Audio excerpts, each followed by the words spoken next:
He's very warming up.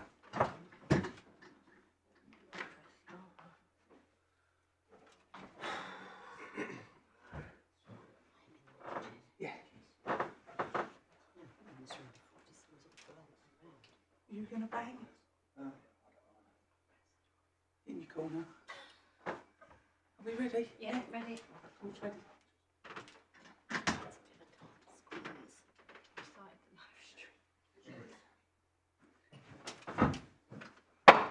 Court rise.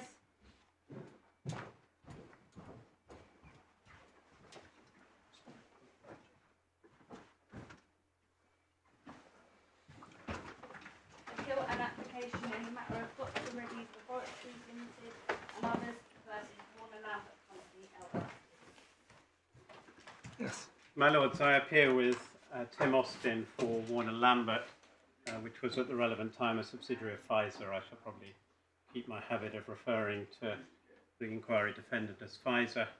My learned friend Brian Nicholson, King's Counsel, appears with Chris Hall for Dr. Reddy's Limited, and my learned friend Douglas Campbell, King's Counsel, appears with Daniel Selmy for the National Health Service of Scotland.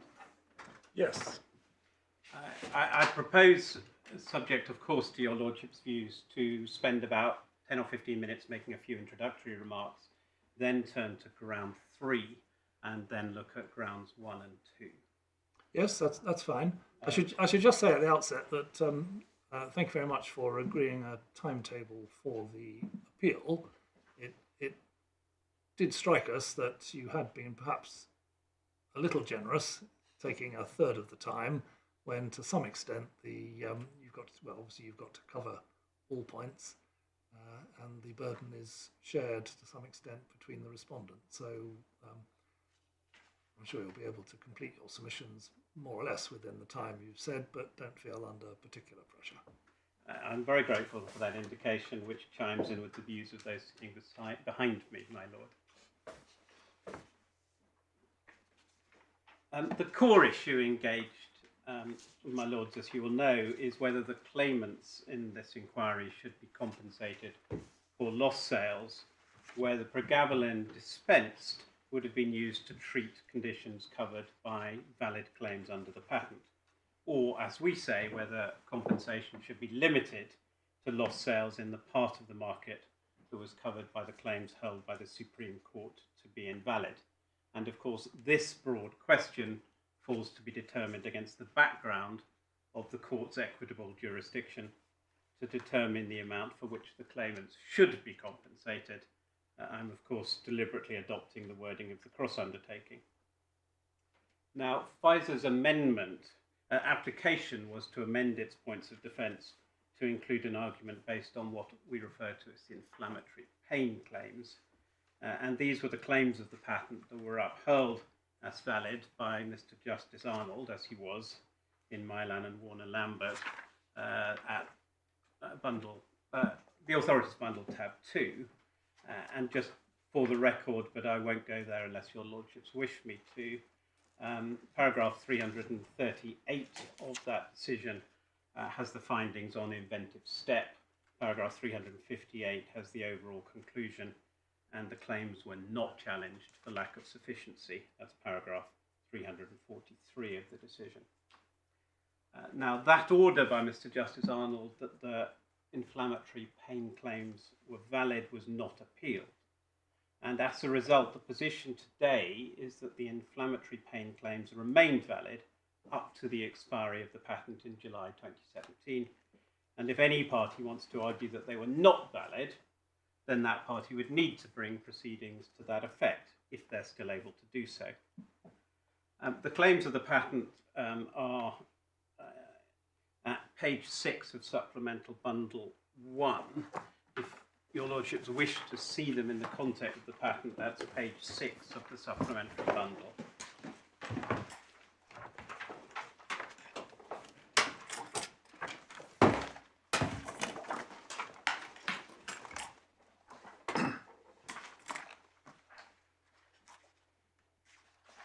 The relevant claims, my Lords, are claims 2, 5, 7, 8 and 9. I'll only read claim 2, which is use according to claim 1, wherein the pain is inflammatory pain. And then claims 5, 7, 8, and 9 refer to other types of pain, but these all fall within the general heading of inflammatory pain. These are Swiss form claims, and I'm sure the members of this court have a greater understanding of Swiss form claims than the counsel who's currently addressing them. But in essence, the inventive concept of the claim is the new and inventive use of pregabalin, the technical contribution of the claim. And there is there are two helpful explanations of Swiss form claims if the court needs them. The first from Lord Sumption, which is paragraphs 1 to 3 of the Supreme Court decision, which is Authorities Bundle 5, page 260. And I noted no significant differences between Lord Sumption's summary and that of Mr. Justice Arnold, as he was in the Authorities Bundle, tab 2, page 73, where he explains what they are at paragraphs 88 to 92. The fact that these claims of the patent were valid was recorded in the order of Mr. Justice First, which is also in the supplementary bundle and is worth looking at briefly. And that supplementary bundle, tab 10, the order starts at page 166.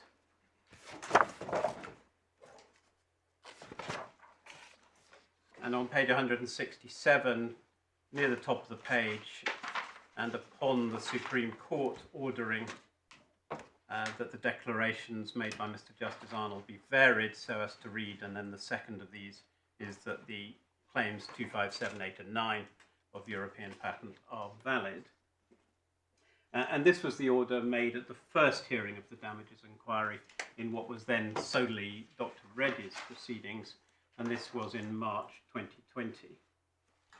And we see that the order recites that paragraphs 1 to 5 were made by consent.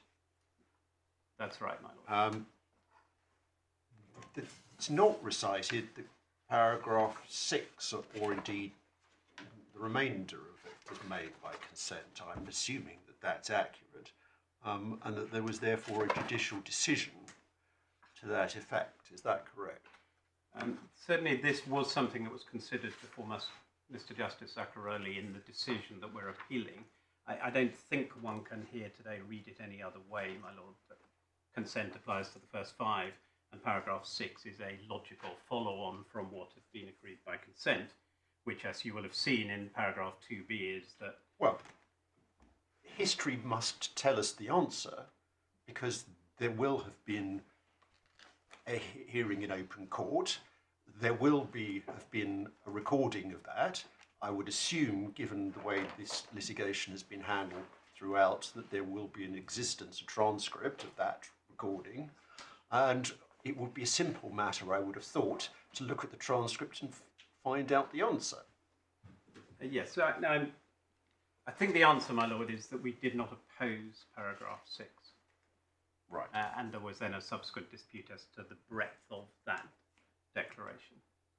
But we did not succeed in persuading Mr. Justice Zacaroli that allowed us subsequently to plead infringement by the pharmacists as a defence to the threats. And that's where it's left in the judgment that's here under appeal, but we're not appealing that finding. Whilst we have this order open, my lord, perhaps I can also, just show you two things. First of all, paragraph 2, to which you've drawn our attention, my lord, this distinguishes between the damages suffered by Dr. Reddy's pursuant to the cross-undertakings and the damages suffered by reason of the claimant's unjustifiable threats. And that distinction, essentially ordering 2 inquiries to be managed together, we say is relevant later in our arguments. At this stage, my lords, Dr. Reddy's was the only inquiry claimant, and one sees at paragraph 8 that it was ordered to file and serve points of claim by the 10th of April 2020. So this hearing was in advance of any points of claim having been served. And as relevant background, at paragraph 12 over at page 169, Pfizer was to write to all beneficiaries of cross-undertakings with a view to ensuring that all claimants were before the court by the time of the CMC in this matter, which happened, from memory, sometime in July of 2020. And pursuant to this, inquiry claimants were duly gathered together. An initial round of pleadings from 7 or 8 claimants was completed in December 2020, and in that same month, Mr. Justice Burse, as he was, ordered what was called the counterfactual assumptions trial, and that's paragraph 1 of a supplementary bundle, tab 12, at page 178.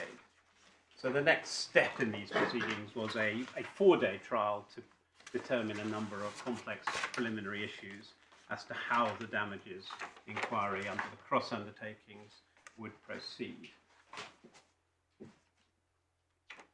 The parties all recognised that after the counterfactual assumptions trial, they would need to amend their pleaded cases in the light of the decision at that trial, which was given by Mr. Justice Zacaroli at the end of July 2021.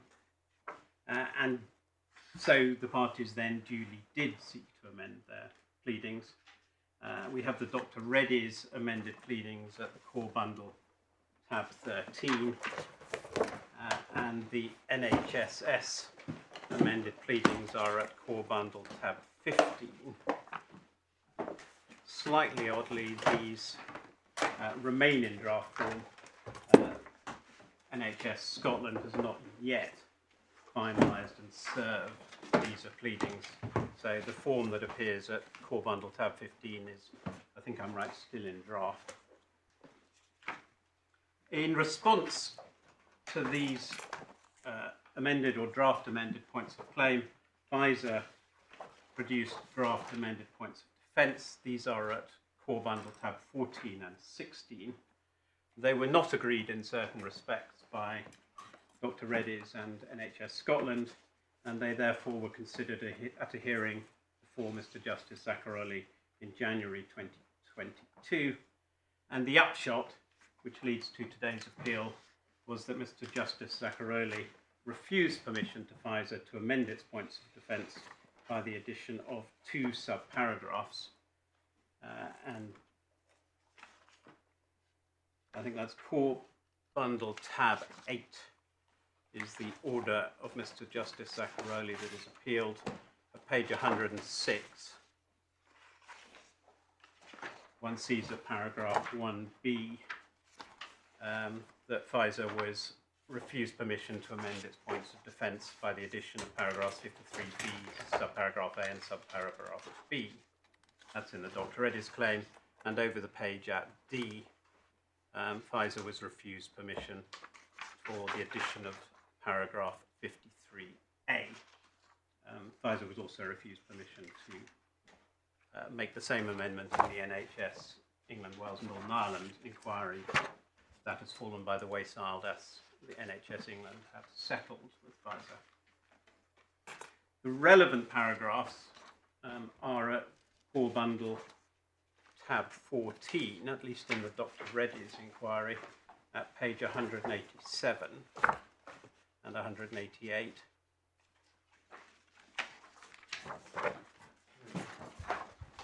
Your Lordships will see that there is a great deal of red ink in these amendments across the entire amended points of defence, but all that remains in dispute are the 2 subparagraphs at the top of page 188.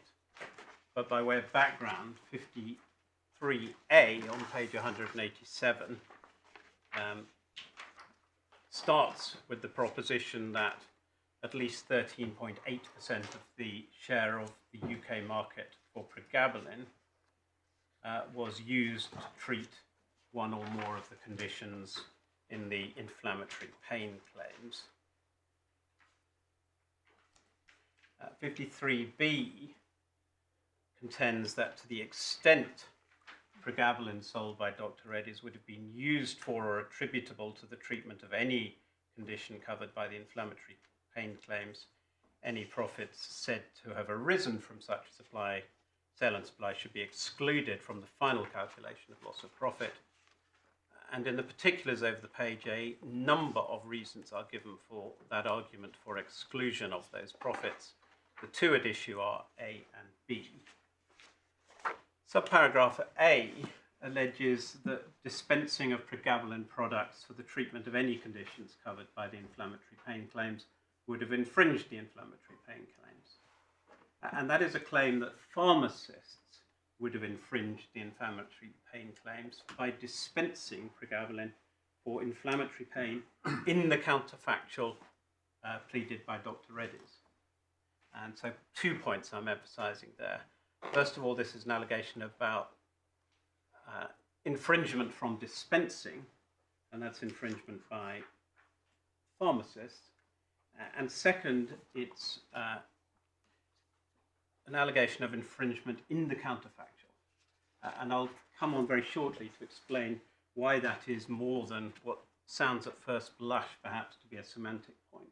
These are additional sales that were not made in the actual. Perhaps I'll deal with it now in summary. Dr. Reddy's claim for lost profits is, in the classical way, a claim for the difference between the profits it actually made and the profits it would have made in the counterfactual world. In the actual world, it's clear that Dr. Reddy's did make some profits from the sale of pregabalin to treat inflammatory pain. We do not have any claim to recover or for damages arising from the actual profits that Dr. Reddy's made from selling pregabalin for inflammatory pain. What we do say is that, using it as a shield, not a sword, that Dr. Reddy's shouldn't be able to claim against Pfizer for additional profits, additional sales that they say they would have made in the counterfactual world from additional market share, including sales for inflammatory pain. Could you explain why dispensing these products amounts to infringement by pharmacists when the invention which is claimed is the use of this drug for the preparation of a pharmaceutical composition? The pharmacists are not preparing a pharmaceutical composition. They are simply dispensing one which has been prepared, i.e. manufactured by somebody else, such as Dr. Reddy's, for which the doctor has written a prescription. So I don't quite understand how you put your case about that. Now, it may be that, well, it's not maybe, it's certainly the case that I'm very much a novice in these matters, but I'm anxious to be educated as to what your case is. Well, our case is set out on infringement, probably starting in our skeleton, my lord, tab 3, starting at page 34. And the explanation is over the page, paragraphs 71 through to 77. In essence, my lord, we say that infringements by pharmacists, we claim for infringement by pharmacists under paragraph 60, subparagraph 1, subparagraph B. That's at paragraph 77 of our skeleton. This is a claim that wasn't considered, I think, by any of the courts in the earlier rounds of pregabalin proceedings. Well, that's factually absolutely correct. It wasn't, because there was no such allegation. But why does it make any difference? Because the route to allege infringement under 60, subparagraph 1, subparagraph B, is somewhat different than the tests that were applied up to the Supreme Court decision, which was under 60, subparagraph 2. Now, we're on to an issue, my lord. No, it wasn't. It was section 60, subsection 1C. They said that the section 60, subsection 2 case was unarguable, as I had held. Yes, I'm grateful, my lord. you're quite correct that in the Court of Appeal it was argued under 60 subparagraph 2. Yeah. And in the Supreme Court, as your lordship says. Now, But looking at your paragraph 77, I mean, attaching the relevant label to the outside of the box. What does the label say, which means that this is infringement? we don't have the factual material between. So, my lords, I'm stumbling a little bit for two reasons. First of all, this will almost certainly not succeed in heading off your lordships on this line of inquiry from me. But we come in here today with a finding from the judge at first instance that this allegation of infringement by pharmacists is arguable, has a realistic chance of success. Well, I know, but you're right, it doesn't head it off. We do need to understand what the case is, because in the unlikely event it turned out to be nonsense, I don't think we would regard ourselves as bound by the judge's finding, but you'll persuade us that it's not nonsense.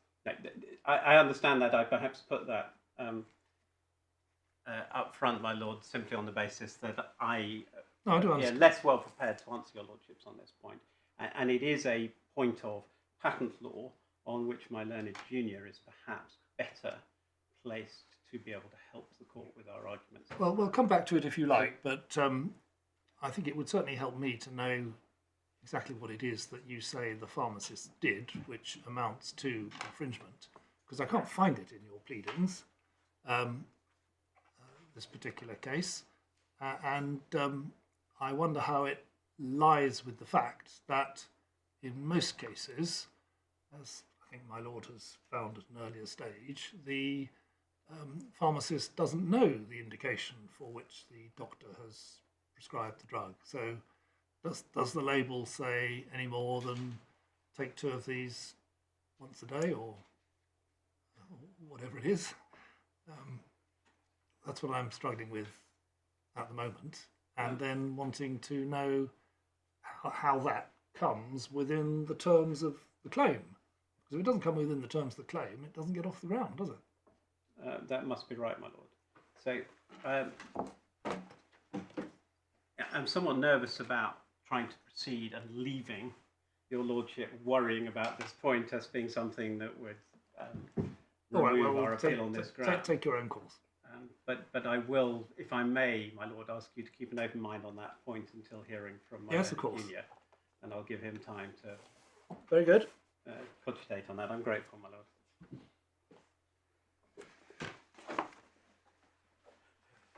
I think, my lord, we were in core bundle tab 14 at page 187.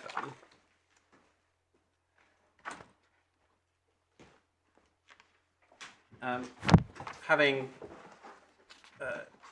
addressed your lordships imperfectly or incompletely on subparagraph A, at subparagraph B, we then claim that it would be unjust and inequitable for Dr. Reddy to recover lost profits arising from the sale of pregabalin products, which would have been used to treat one or more of the conditions covered by the inflammatory pain claims.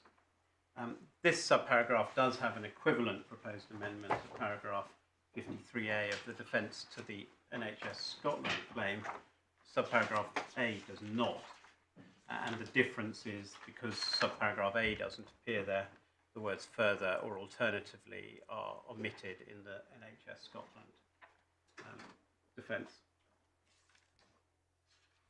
And this second amendment was refused by Mr. Justice Zacaroli on the basis that the argument has no realistic prospect of success and is therefore the subject of grounds 1 and 2 of our appeal. Subparagraph A was refused by the judge on the grounds of abuse of process, Henderson abuse it appears, and case management grounds. And I don't think there's any dispute about this, and I think everybody understands, but I think it would be nevertheless helpful, so as we're all crystal clear, that the key distinction is that in little a, you are alleging infringement of the inflammatory pain claims by pharmacists, not, as you emphasise, by Dr. Reddy's. Whereas in little b, although the drafting says regardless of whether there's infringement or not, in reality, you're saying that there is no infringement by anybody. That's the point of the plea. You do not, for the purposes of little b, you are not alleging any infringement of the inflammatory playing claims by anyone. I don't think that's right, my lord. The further or alternatively at the beginning of little b keeps open the argument that this argument can proceed on the basis that there was infringement by pharmacists, as in subparagraph A. We also say, and that's the last sentence of subparagraph B, that this argument we will run regardless of whether such use would have infringed the inflammatory pain Yes, claims but or not. let it be assumed that the judge is correct that you can't run little a either on Henderson grounds or on case management grounds. Therefore, you cannot allege infringement by pharmacists. Upon that hypothesis, you are constrained to argue B on the footing that there's no infringement by anybody. That's Is right. that correct? That's right, my lord. If we can't argue infringement, then we are having to argue the unjust and inequitable grounds on the assumption of no infringement. And then we're in the world that the inquiry claimants highlight, emphasize almost the exclusion of anything else in their skeletons, which is in a world where they say there's no wrongdoing, but we're still seeking something on unjust and inequitable grounds. We would say the proper way to read this, though, is if we are correct that there was an infringement, then that's a strong additional argument why subparagraph B should be allowed. But what I don't quite understand about that is, suppose you're right that there's infringement by pharmacists. So the amendment comes in and you prevail on that. What in that circumstance does little b add? Oh, what it adds, my lord, is the arguments based on essentially on equity, all of the Abbey forwarding and the other cases that talk about the need for logical adjustments, because subparagraph A is based simply on an argument that Dr. Reddy cannot recover for loss of profits founded on an unlawful or an illegal act, whereas subparagraph B. So if you win on that, why do you need B? No, if we win on the totality of A, my lord, we do not need B. Right. If we win on part of A, there was infringement, but we do not win on the argument that loss of profits should be ruled out because of an unlawful or an illegal act, then we end up in B, arguing that because of infringement, it would be unjust or inequitable for Dr. Reddy's to recover for additional sales made in respect of claims for which we, Pfizer, had at the time a valid value. As I indicated, my lords, I propose to start the substance of my submissions with ground 3. The 3 grounds of appeal, I'm sure, are familiar to your lordships. They're at Core Bundle tab 2, starting at page 13. Under ground 3, we say that the judge erred by failing to take account of Pfizer's case on direct infringement by pharmacists. And the judge gave us permission to appeal under ground 3, and that arises only, as I've said, in the Dr. Reddy's claim.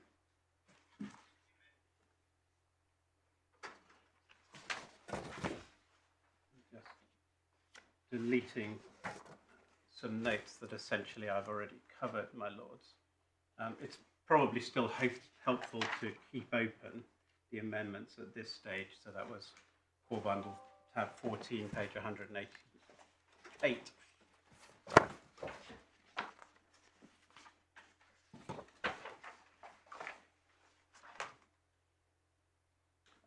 The fact that subparagraph B is in the counterfactual is clear from the language which would have been used to treat one or more of the conditions covered by the inflammatory pain claims. Now, Dr. Reddy says that it would have had access to more, in fact, 2.4 times as much of the total pregabalin market in the counterfactual. And Dr. Reddy makes no distinctions between different portions of the market. And therefore, Dr. Reddy must seek to recover lost profits for additional sales it would have made in the inflammatory pain portion of the market. For example, it hasn't limited its claim to losses arising from Alzane dispensed for neuropathic pain. It seeks losses arising from the actual effect of the guidance order and other orders, not losses that should have been caused. And for example, the variation order, which is one of the orders that Dr. Reddy's claims under, says that Dr. Reddy's should not be allowed to add inflammatory pain to its marketing authorization, and Dr. Reddy's pleads that that order was wrongly made.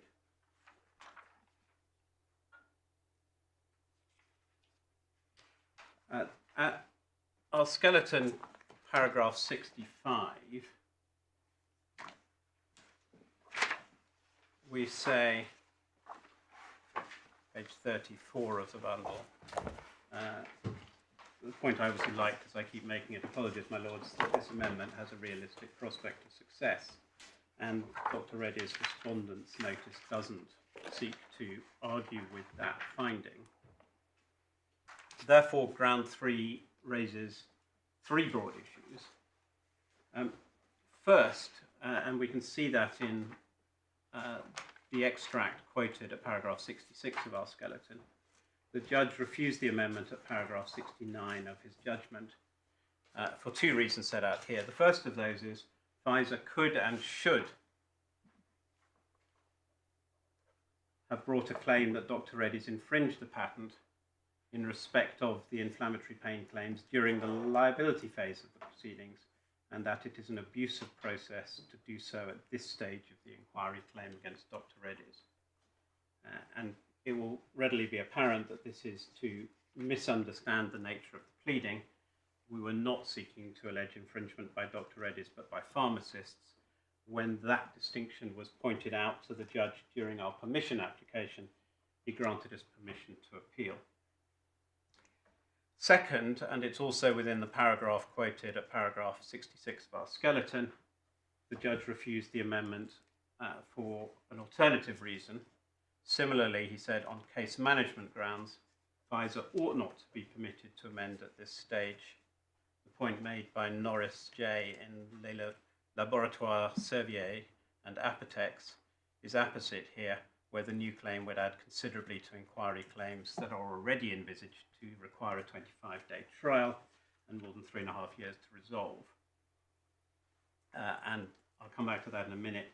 And then third issue raised on this ground of appeal is, as noted in paragraph 68 of our skeleton here, Dr. Reddy's has raised by its respondent's notice that the amendment is a collateral attack on the order of Mr. Justice Burse, as he then was, which is a point that I think has already been picked up by Lord Justice Arnold, highlighting paragraphs 2b and 6 of that order. I'm going to take those 3 issues in turn, the first being... Yes, there's a fourth question, which I don't know if one would say it's formally an issue, but it's certainly an argument that's advanced by Dr. Reddy's, which is that they say that given you are refused permission to allege infringement by pharmacists in the context of the threats claim, you shouldn't be able to circumvent that by alleging pharmacists infringement by pharmacists in the context of the claim under the cross-undertaking. Yes, my lord.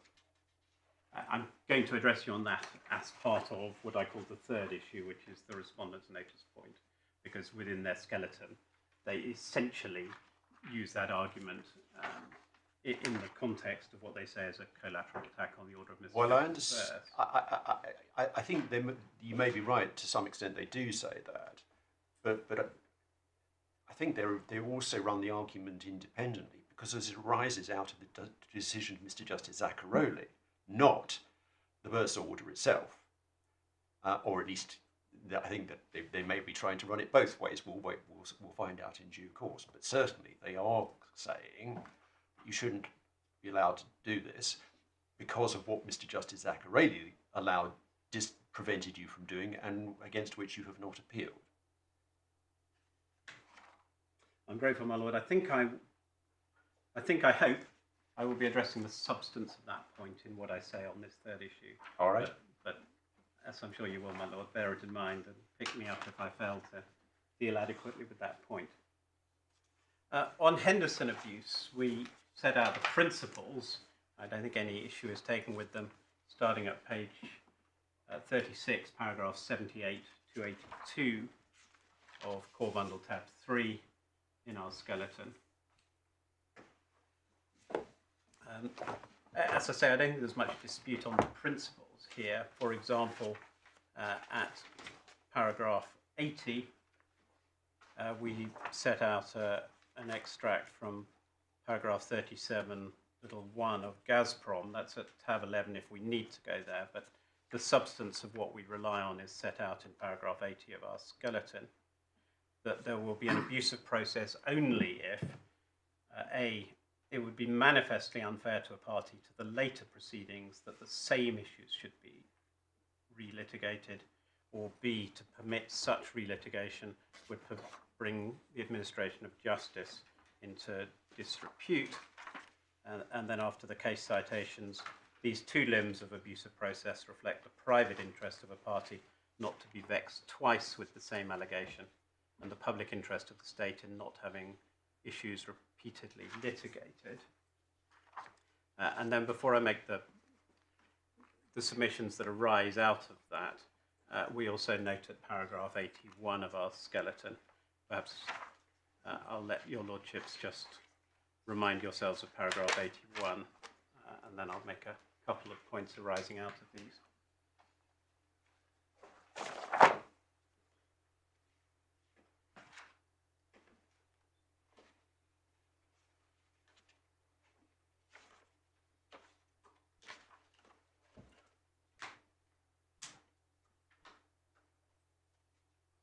The short point that arises under the heading of Henderson abuse is that Pfizer could not have previously raised this allegation. The allegation concerns the unlawfulness of acts of dispensing in the counterfactual world. They're hypothetical acts that Dr. Reddy says would have taken place in the counterfactual and under which they seek to recover. And I have made this point, but it's so fundamental I'll repeat it. This is not a semantic distinction between the actual world and the counterfactual. Our defence only relates to the hypothetical acts that are the basis of Dr. Reddy's claim for loss. It may well be, I think it must be, that Dr. Reddy's made actual profits from what we say were infringing sales, but we do not seek to recover those profits. Dr. Reddy's can keep the profits they actually made from sales of a product used to treat inflammatory pain. But we say they cannot claim compensation for any additional sales that they say they would have achieved in the counterfactual. I understand the distinction you make, but can you help me on this? Is there any difference that you can point to between the circumstances in the counterfactual and the circumstances in the actual that are relevant to the question of whether it's an infringement or not?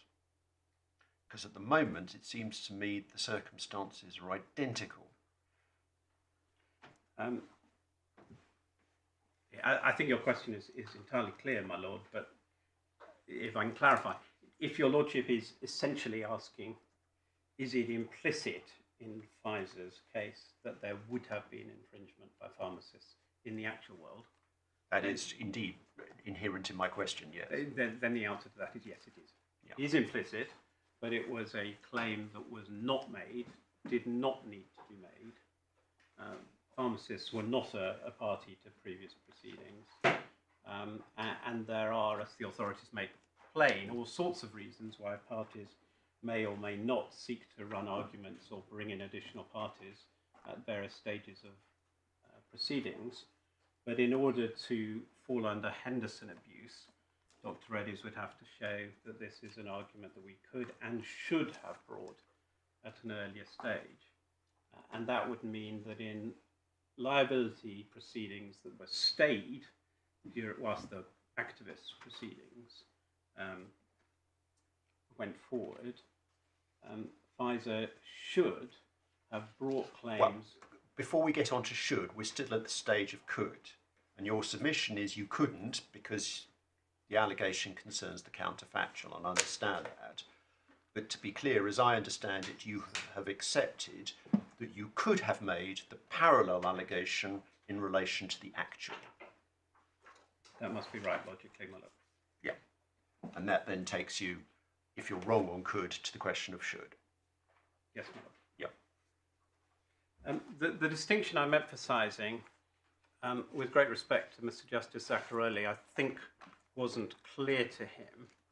If we could look at the judgment at tab 9, I'll be going through some paragraphs of this judgment quite carefully, but just picking up here paragraph 61 on page 127. For context, this is where the judge is considering the principle of Henderson and Henderson, starting at page 126, paragraph 56. And at paragraph 61, he says, fourth, although Pfizer now seeks to rely on an infringement claim merely as a means of reducing the damages payable in the quantum phase of the action, such a claim, if it works at all, would have entitled Pfizer to damages in the same way as the infringement claim it had already brought.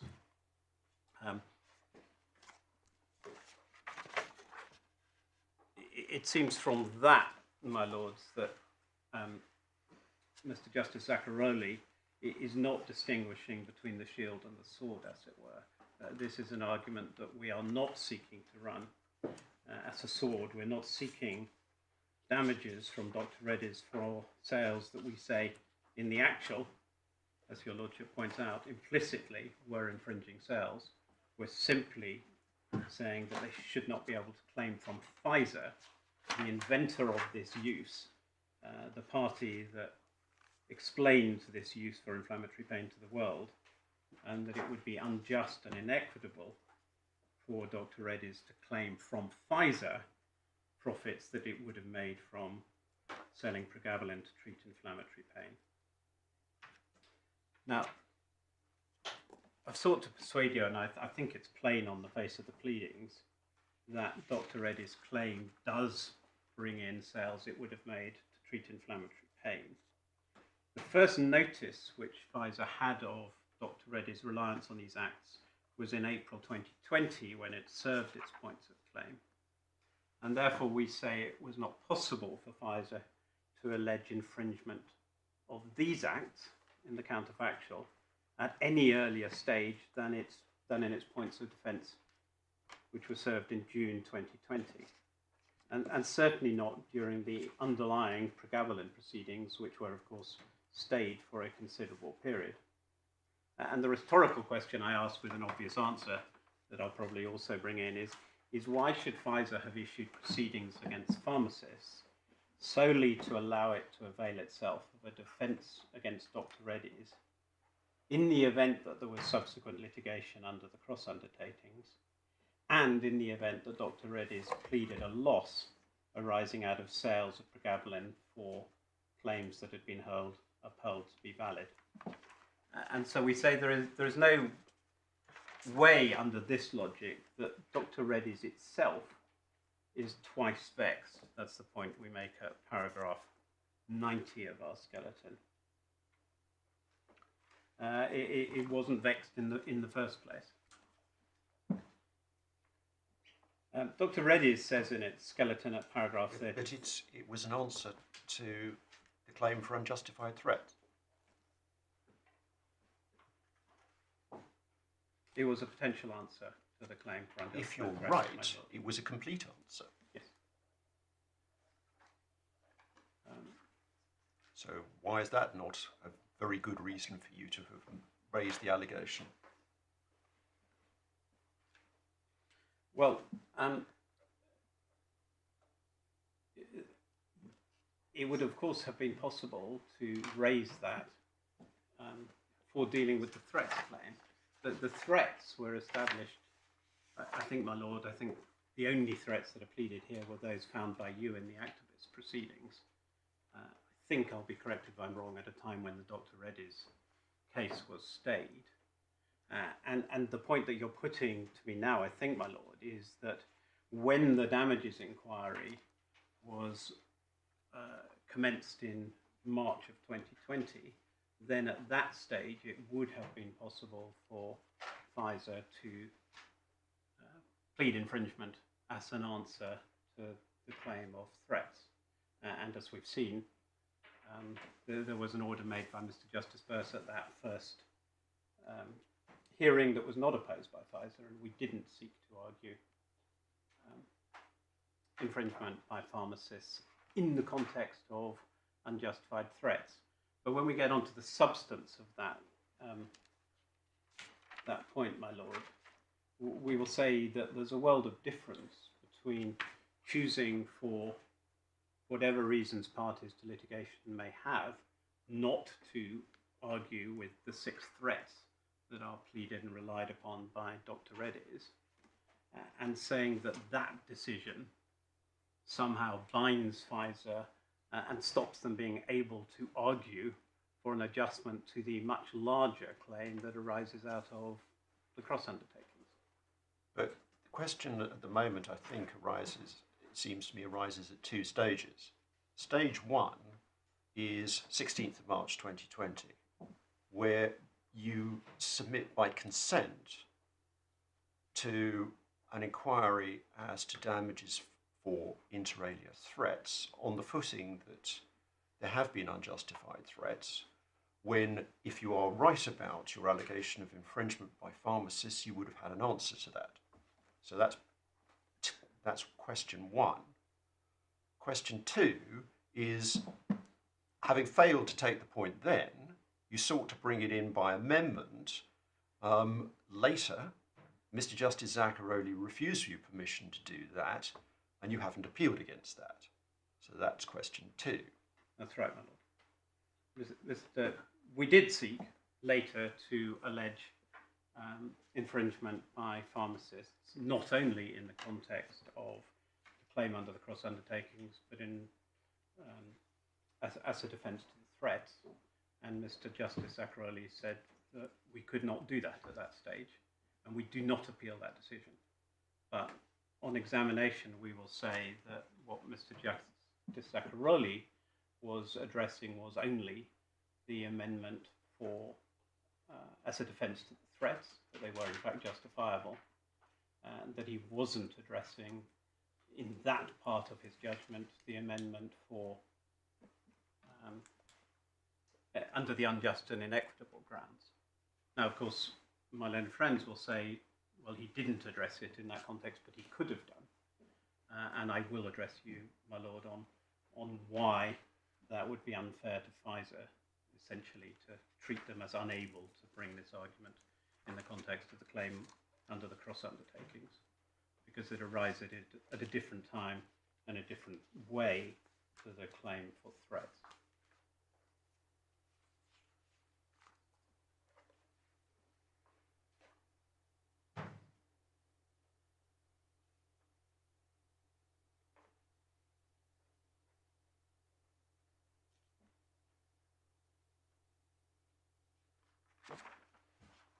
So I can perhaps deal with this now, my lord. In its appeal skeleton, Dr. Reddy does contend that the judge's reasoning, which referred explicitly to infringement by Dr. Reddy's in paragraphs 55 and 57, is nonetheless applicable to the pleading of unlawful acts on the part of pharmacists. That was Dr. Reddy's skeleton, paragraph 26, which is core bundle, 4, page 51.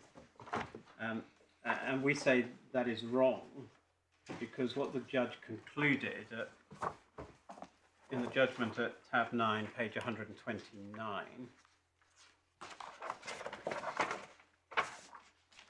the judge concluded in paragraph 69, we've seen this paragraph in our skeleton, but what the judge concluded is that Pfizer could and should have brought a claim that Dr. Reddy's infringed the patent in respect of the inflammatory pain claims during the liability phase. And that is wrong for two reasons. First, the point I've already made, that the allegation is only made in the context of the counterfactual. And second, because the allegation is made that the infringement was by pharmacists and not by Dr. Reddy's. I realise I'm not quite on your point, my lord. I will get to your point. Nowhere does the judge analyse an allegation of infringement against pharmacists. There is a mention of pharmacists in the context of infringement at paragraph 64 of the judgment.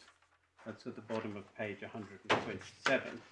Now, Dr. Reddy's rely on this. They refer, using the words "for example," to the judge's reasoning that the disputed issues of fact would include the actions and intentions of pharmacists.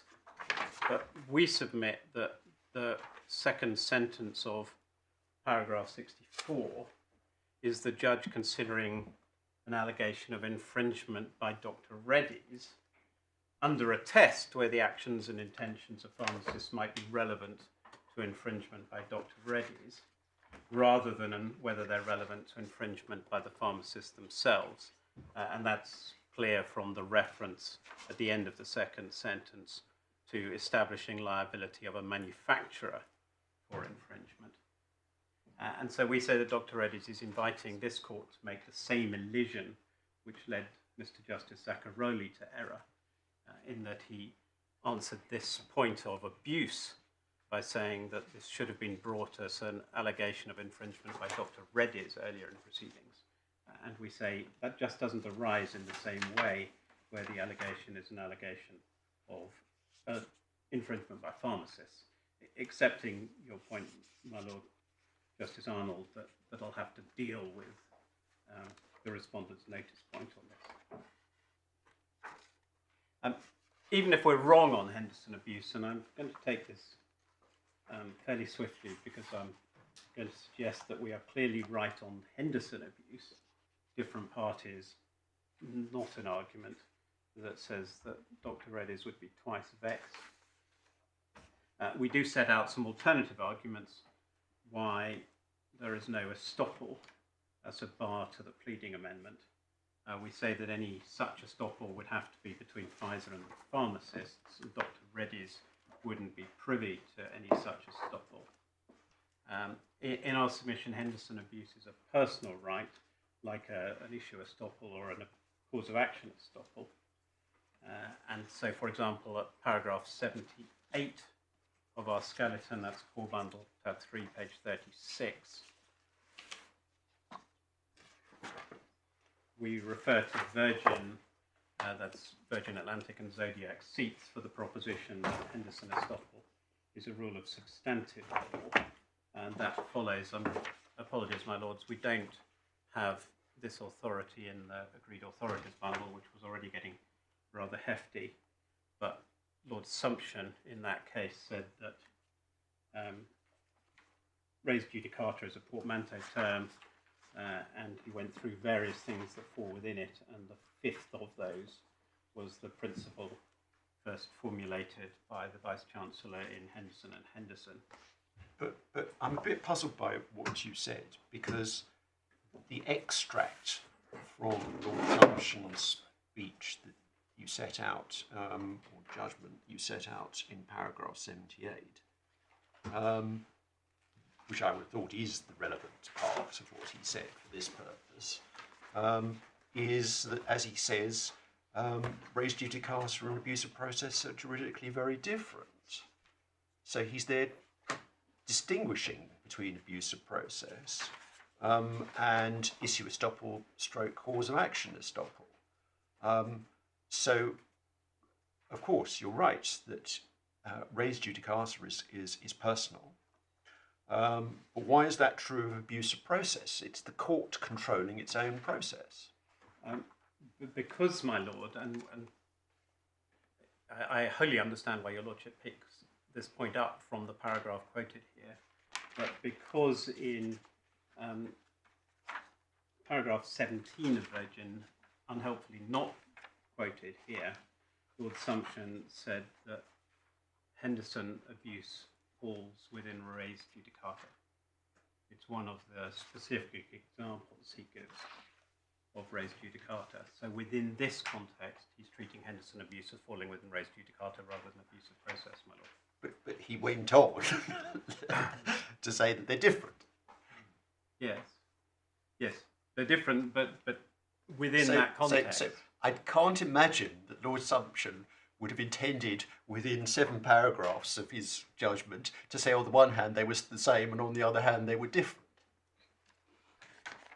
Yes, I don't have it with me, my lord. I can obviously look this up. All right, well, we're going to have, obviously, if you're going to pursue this point, we're going to have to look at it. Yes, I, as I've indicated, I'm hoping that I don't need to pursue this point because I'm hoping I'm already home on Henderson abuse itself, my lord. But if we need to come back to this, of course we will. All right. I think I've probably skipped over earlier Johnson and Gore Wood, but of course we rely on that famous explanation from Lord Bingham in Johnson and Gore Wood, which we set out at paragraph 79, and I've already read your lordship's paragraph 80. But Gazprom's principles include that it would be manifestly unfair to a party in the later proceedings that the same issues should be relitigated, and we say an issue cannot be relitigated against a different party.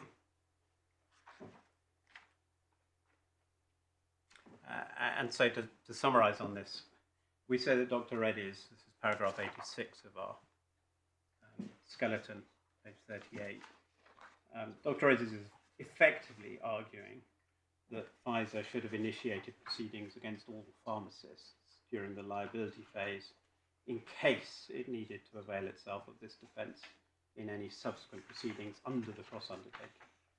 And the key words there are under the cross-undertaking because we need to plead this as a defence to a claim for damages under the cross-undertaking and did not need to plead it during the liability phase. And then an alternative reason why we say estoppel doesn't bar the amendment is the doctrine of illegality or subversion, which we deal with in our skeleton starting at paragraph 93 on page 39. And the only point taken that I have seen by Dr. Reddy's is in paragraph 67 of its skeleton argument, and it contends that illegality must amount to concealment or fraud or the like, and Dr. Reddy's cites no authority for this proposition, and we say this is wrong, and in this context we cite to your lordships what Spencer Bauer say. Well, before we get into that, I mean, it's not mentioned, but is the point being made, is the point that was decided by the Supreme Court in the Servier case, which is that illegality has to be something that is criminal or fraudulent or something of that ilk. In other words, a mere tort is not enough. I mean, I grant you that the authority isn't cited, but is that the point, perhaps?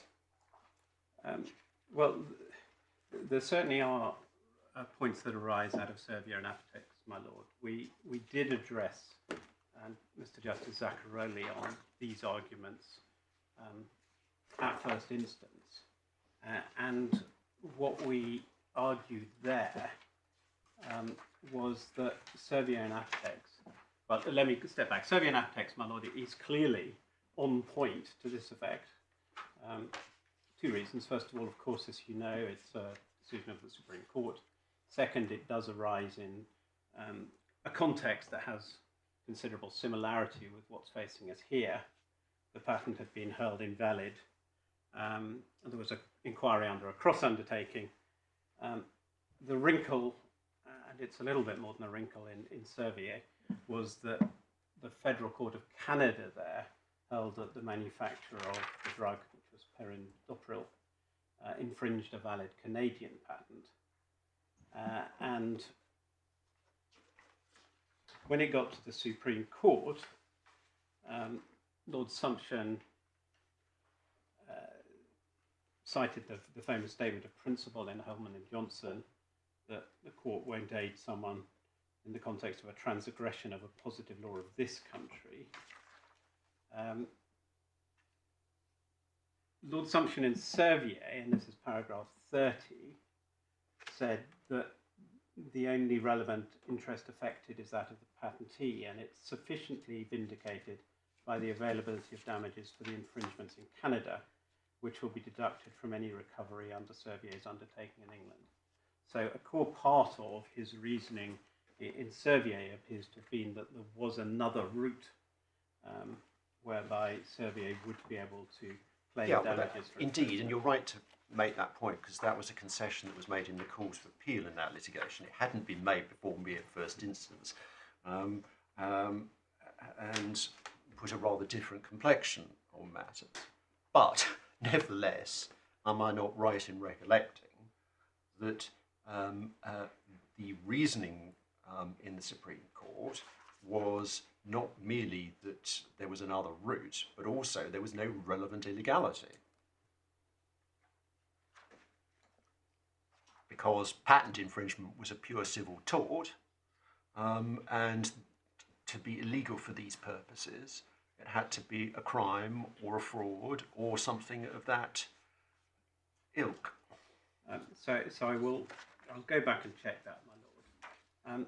What we argued before Mr. Justice Zacaroli is that the law in this area has been somewhat changed by a subsequent Supreme Court decision, which is Patel and Mercer.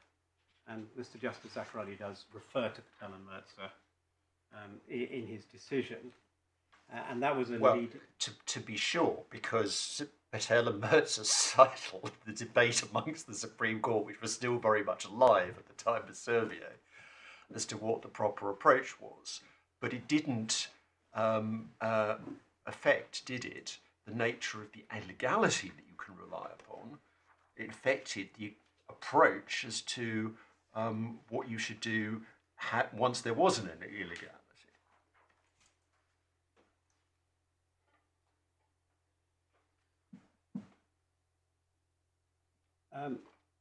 Well, certainly what Lord Toulson said was that, I mean, we said to Mr. Justice Zacaroli that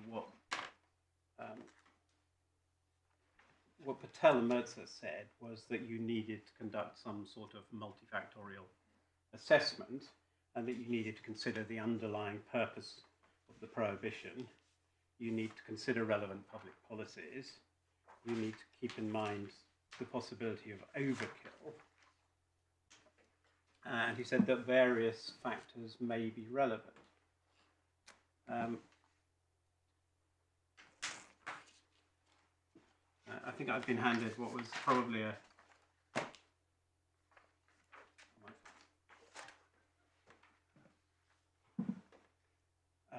and again, we can obviously bring these authorities. Well, can I suggest the way forward here is that, given that this is a point that's being raised by Dr. Reddy's, I really think it's a matter for them to properly develop the argument. And they, as you rightly pointed out, they didn't cite any authority in there to get as an argument in support of the proposition they were advancing.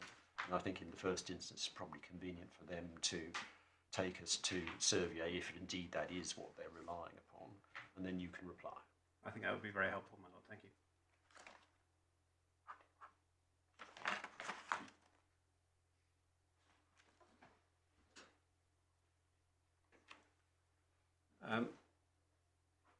On the basis, for now at least, we're right on that it's at least arguable under Patel and Mercer. I would also cite to your lordship Spencer Bauer, which is in the authorities bundle at tab 20.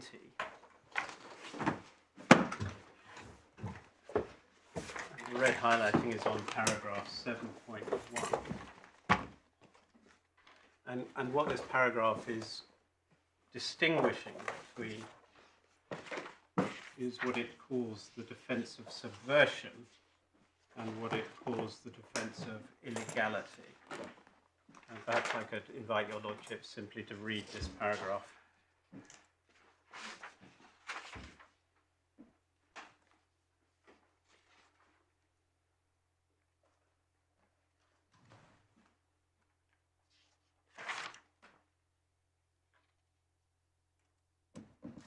Yes, so they refer to it as being criminal or quasi-criminal. And footnote 3 cites Patel and Mercer, but I mean, the point was established, as I recollect, in Servier. And this certainly suggests that Patel and Mercer does not alter the law in that regard. And hence the commentary about it being illegality being more restricted application requiring at least quasi-criminality. What we are relying on here, my lord, is the defence of subversion, and so what the authors are here doing is saying. So you say it goes. You say it goes wider. So I'm saying subversion does not go to a criminal or a quasi-criminal act, whereas what the authors here say to distinguish it as the defence of illegality may need a criminal or quasi-criminal act, but there's still a defence of subversion on the basis of public policy. Public policy of a rule of law, my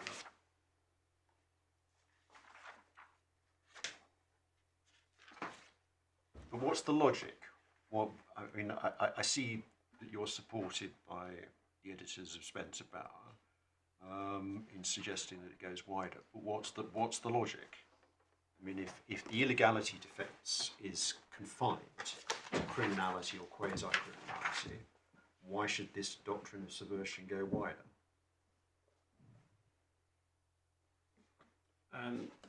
Well, if there is a doctrine of subversion that can be distinguished from something that requires a criminal or a quasi-criminal act, my lord. But perhaps, rather than doing my best on my feet, if we treat this as a point of reply in the light of what my learned friends say about Servier and Apotex and Patel and Mercer, my lord. All right. Now I come to the point where I'm going to try and deal with what your lordship put to me about the collateral attack upon the order of Mr. Justice Burson and perhaps also on Mr. Justice Zacaroli. Well, you haven't really dealt with case management, which was the next item on your agenda. It was, my lord, but I'm dealing with them in the order of 1, 3, then 2, my lord. All right, fine. I'll come back to you on case management, if I may, my lord. Okay. Dr. Reddy's argument is raised in their respondents' notice. That's at core bundle tab 12, page 138. It is a respondents' notice points, but I thought it would be more helpful to the court to try and deal with it now rather than tomorrow. We've already looked at the order of Mr. Justice Burson, tab 12 of the supplementary bundle.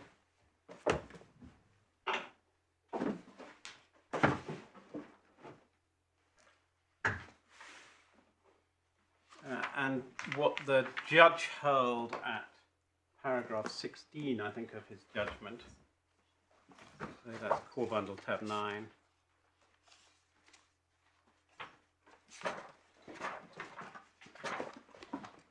was he construed the order objectively, and he said it constituted a final determination of Dr. Reddy's entitlement to the relief referred to in section 73, at least in respect of threats, so as to preclude Pfizer from subsequently relying on the defences set out in section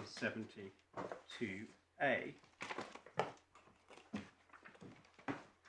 And so Dr. Rose appeared to be saying that this same argument of infringement by pharmacists could have been applied by Pfizer to resist finding of unjustified threats. And we say this argument falls for the same primary error made by the judge, which is that Pfizer's pleading amendment doesn't concern the actual world, which was the realm of Mr. Justice Burse's order, but the counterfactual which was pleaded by Dr. Reddy's after the date of this order. So we are not seeking to challenge the correctness of Mr. Justice Burse, as he was, his order, and we don't seek to overcome the because you consented to it. Yes. Well, yes, I have to make this plain, my lord, because we did consent to it, and then we did seek to run an argument that we should be allowed to plead infringement as a response to the threats. And what Mr. Justice Zacaroli was saying is you can't, on an objective construction of the order, it's too late.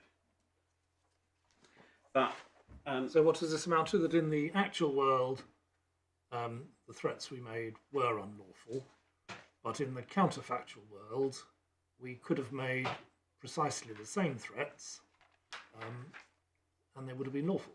no, my lord, No? it doesn't engage on threats in the counterfactual world.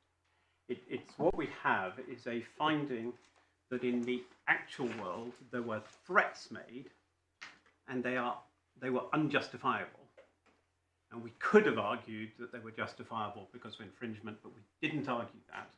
And it's now too late for us to run that as a defence to the threats. But in the counterfactual world, if you're right on infringement, you could have made those threats. Well, we could have done, but we're not opening up the counterfactual world to justify threats that may have been made in the counterfactual world, my lord. We're simply saying we have two inquiries for damages going on here. One is for threats. It's too late for us now to try and reopen that and argue, in fact, these threats were justifiable. We can't do that. Mr. Justice Zacaroli says why we can't. We did not appeal that. Mm-hmm. The question is whether entirely independently we are entitled to run a defence to a claim for losses arising under the cross-undertakings. And that claim for losses arising under the cross-undertakings had not been formulated at the date of Mr. Justice Burse's order.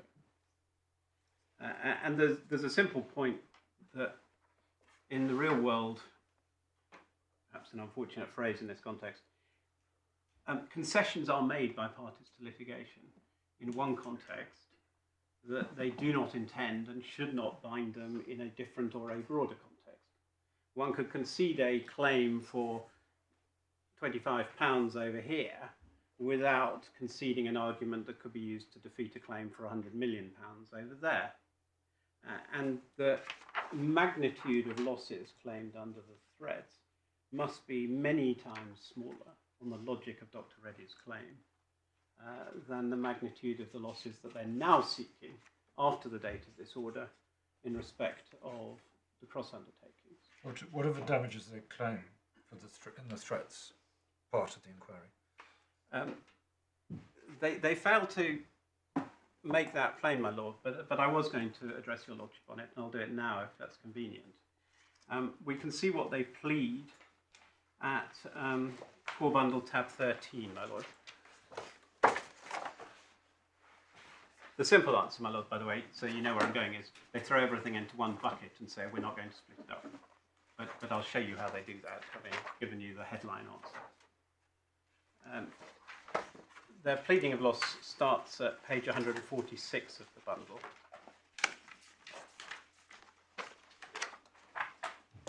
Under the heading Damage Caused to Dr. Reddy's.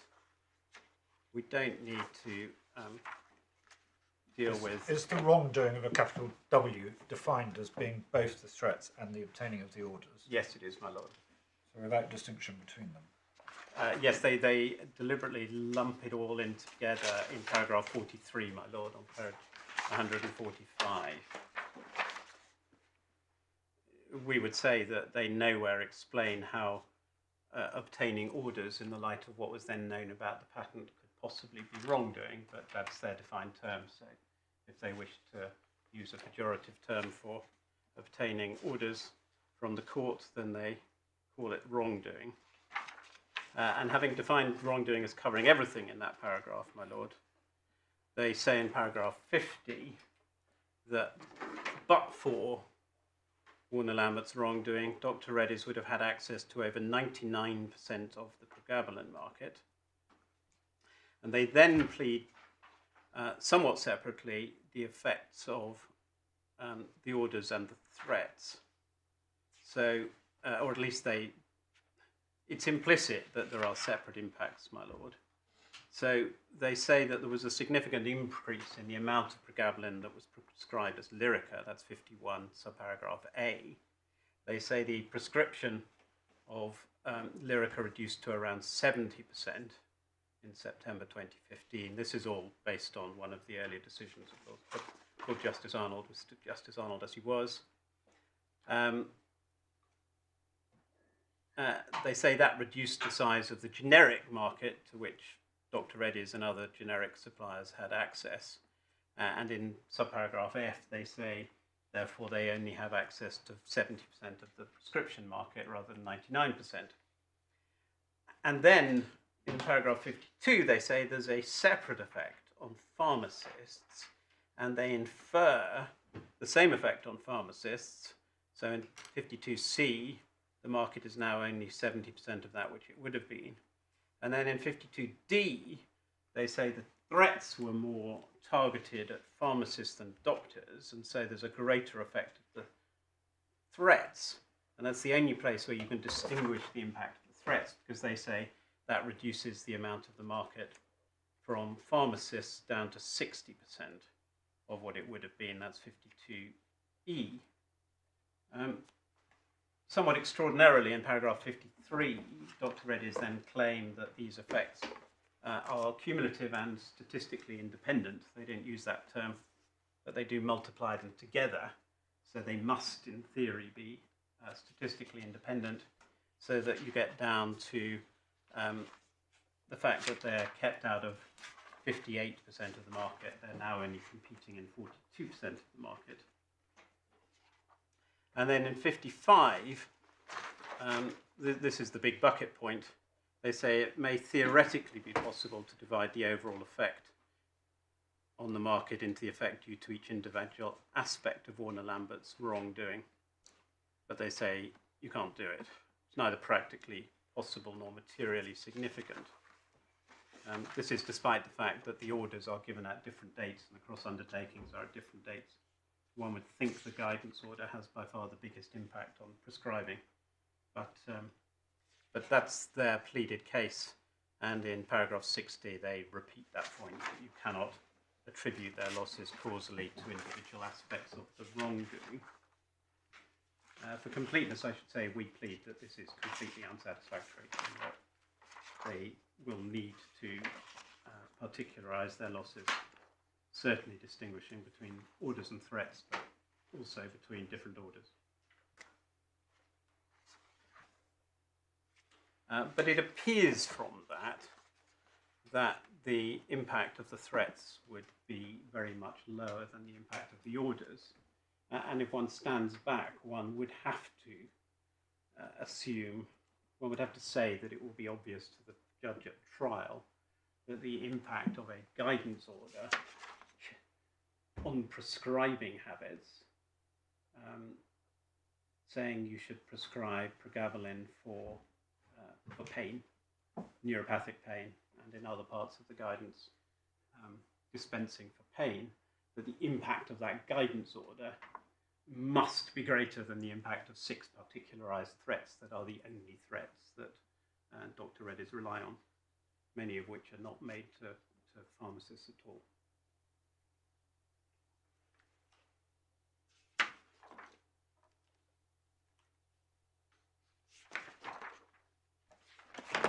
Thank you.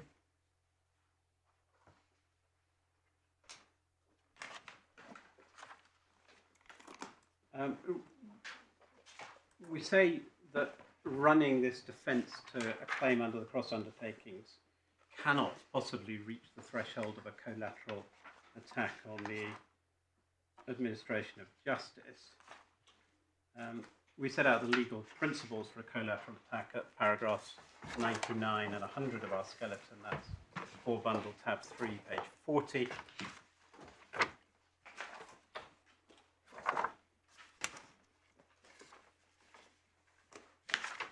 And on this, Dr. Reddy's would have to establish that re-litigation would bring the administration of justice into disrepute. Sorry, I just was puzzling about what you said a moment ago, and I apologise to go back to it, but just so as we're clear about what you're talking about, you said you were talking about the limited impact of the threats, and I was wondering, therefore, what threats we were talking about. And we see that the term is defined at paragraph 30. This is page 142 of the core bundle. And as you say, there's 6, but let's look at what the 6 are. So we've got the email to the Pharmaceutical Services Negotiating Committee, and then we've got a letter to Superintendent Pharmacists of the 10th of December, letter to CCGs, letter to Murray Healthcare, letter to the BMA, letter to Superintendent Pharmacists. So and my recollection of the trial judgment is that, looking in particular at the letters to Superintendent Pharmacists, they went to the Superintendent Pharmacies in every pharmacy in the country. So, in other words, every pharmacist in substance was threatened, because the whole point of writing to the superintending pharmacists was that they should pass on the information to those whom they were supervising. So if we say, for the sake of a crude approximation, that every dispensing pharmacist in the country was threatened, why should we suppose that the threats had less of an impact than the guidance? Well, ultimately, my lord, engages matters of fact that will be for the trial judge. Yes. But at this stage, no evidence has been led. We're still in the factual evidence, no witness statements, my lord, but there's no evidence before any of the courts as to the impact of the threats. What we know is that prescribing practice did change significantly following the issuance of the guidance order. And we know in the same vein that the guidance order, which is authoritative in itself.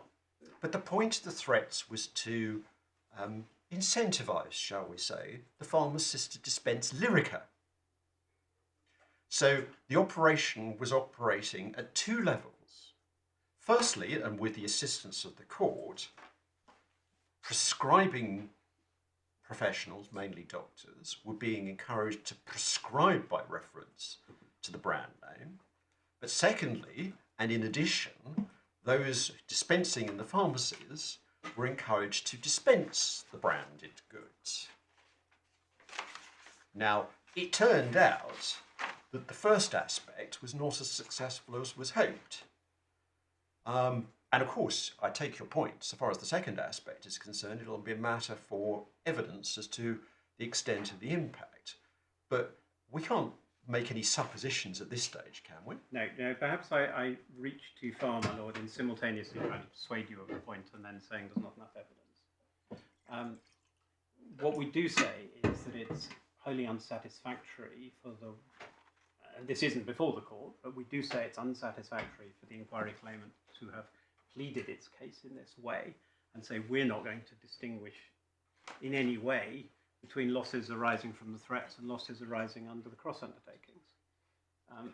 If they were to succeed in that big bucket approach, then it becomes more difficult for Dr. Reddy's to advance an argument on just and equitable grounds, because that arises in the context of the cross-undertakings. We don't run a haircut argument in respect of losses caused by the threat. We can only raise it under the cross-undertaking damages, because that's where the language of the cross-undertaking is losses caused by the orders and for which the inquiry claimants should be compensated. And that equitable step only comes in under the cross-undertakings. It doesn't come on in for the threats.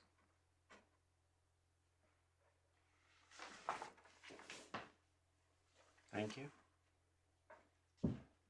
I beg your pardon, I diverted you from what you were going to say before we got onto that issue. It's entirely fine, my lord, thank you. I've shown your lordships the principles that Dr. Reddy would need to establish to show that relitigation would bring the administration of justice into disrepute. And in this context, I wanted to remind your lordships that the order that Dr. Reddy's rely on here, in itself, recited that the Supreme Court had granted declarations of validity in respect of the inflammatory pain claims. That's Supplementary Bundle 10, page 167. And so we say that an allegation of infringement is in fact entirely consonant with the March order in terms of the finding that the inflammatory pain claims were valid. Of course, we have to deal with what's implicit in the declaration that the claimant had made unjustifiable threats, which we didn't oppose at that stage when there was a threats claim, but nothing had been pleaded in respect of damages under the orders.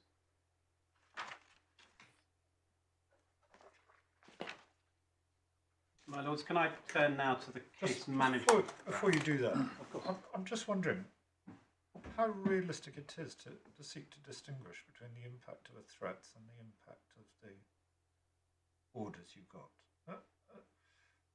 Without either the threats or the orders, the pleading is that only 1% of prescriptions Lyrica was actually dispensed, and that went down between January and September from 99% down to 70%.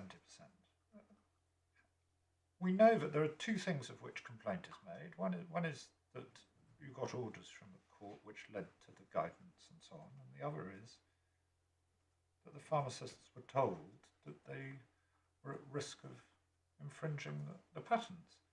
How can one hope to say which caused what? It is the combined effect of those things which causes the increase in the prescribing of Lyrica, the dispensing of Lyrica, isn't it? So if one was simply running an argument that actual prescribing of Lyrica increased to 30% of the market, one could stay at least as a first stage that there was an inference that the threats and the orders between them caused that change. But what I've shown you in the pleadings is that Dr. Reddy's goes far beyond that, because they say that they were competing in only 42% of the market, and they say that that is because of the effect of the orders on prescribing and possibly, although it's not made clear, the threats on prescribing, and separately an effect on pharmacists dispensing, where they say that the threats are such that there's an even greater effect on pharmacists than there was on prescribing doctors, and they multiply the two. So Dr. Reddy's are now claiming that they're only competing in 42% of the market, even though Lyrica is only being prescribed in 30% of the market. Now, this is partly a submission for trial that their claim doesn't hang together. But in order to make good that claim, they would have to be showing that the threats and the orders have some independent effects on pharmacists and prescribing.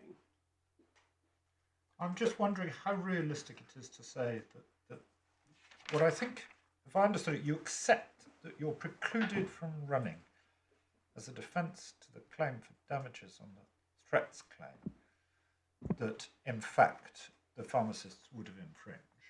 Yes. But you say you're not precluded from running that as a defence to the claim for damages on the cross-undertaking. Yes. Yes. Because it arises from different facts, from orders that were made, from cross-undertakings that were given, and the wording of the cross-undertakings is that the claimant, you have to establish the loss caused by the order wrongly made, for which the inquiry claimant should be compensated. And that language about should be compensated is what the authorities say is the fairness or equitable issues. And that's where we say one has to engage with the fact that Dr. Reddy's is claiming for profits it would have made from selling products for which we have valid claims under the patent. And we say once you're into an equitable consideration of that claim, they are losses for which the inquiry claimant should not be compensated, to turn around the wording of the cross-undertaking.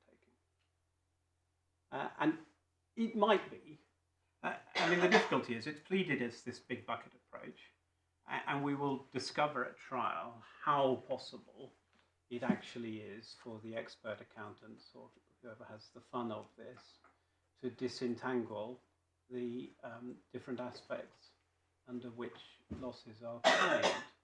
But we have losses arising from orders made in different scope. Some of them may or may not be wrongly made in full or in part at different dates. And so simply relying on I'm throwing everything together, we will be arguing at trial is an inappropriate approach to the calculation of damages, particularly under two different damages inquiries that have different legal principles engaged. And if we're right that the claim under the cross-undertaking engages a fairness and equitable principle, then someone at least needs to grapple with how you separate out damages for the threats and damages arising under the orders.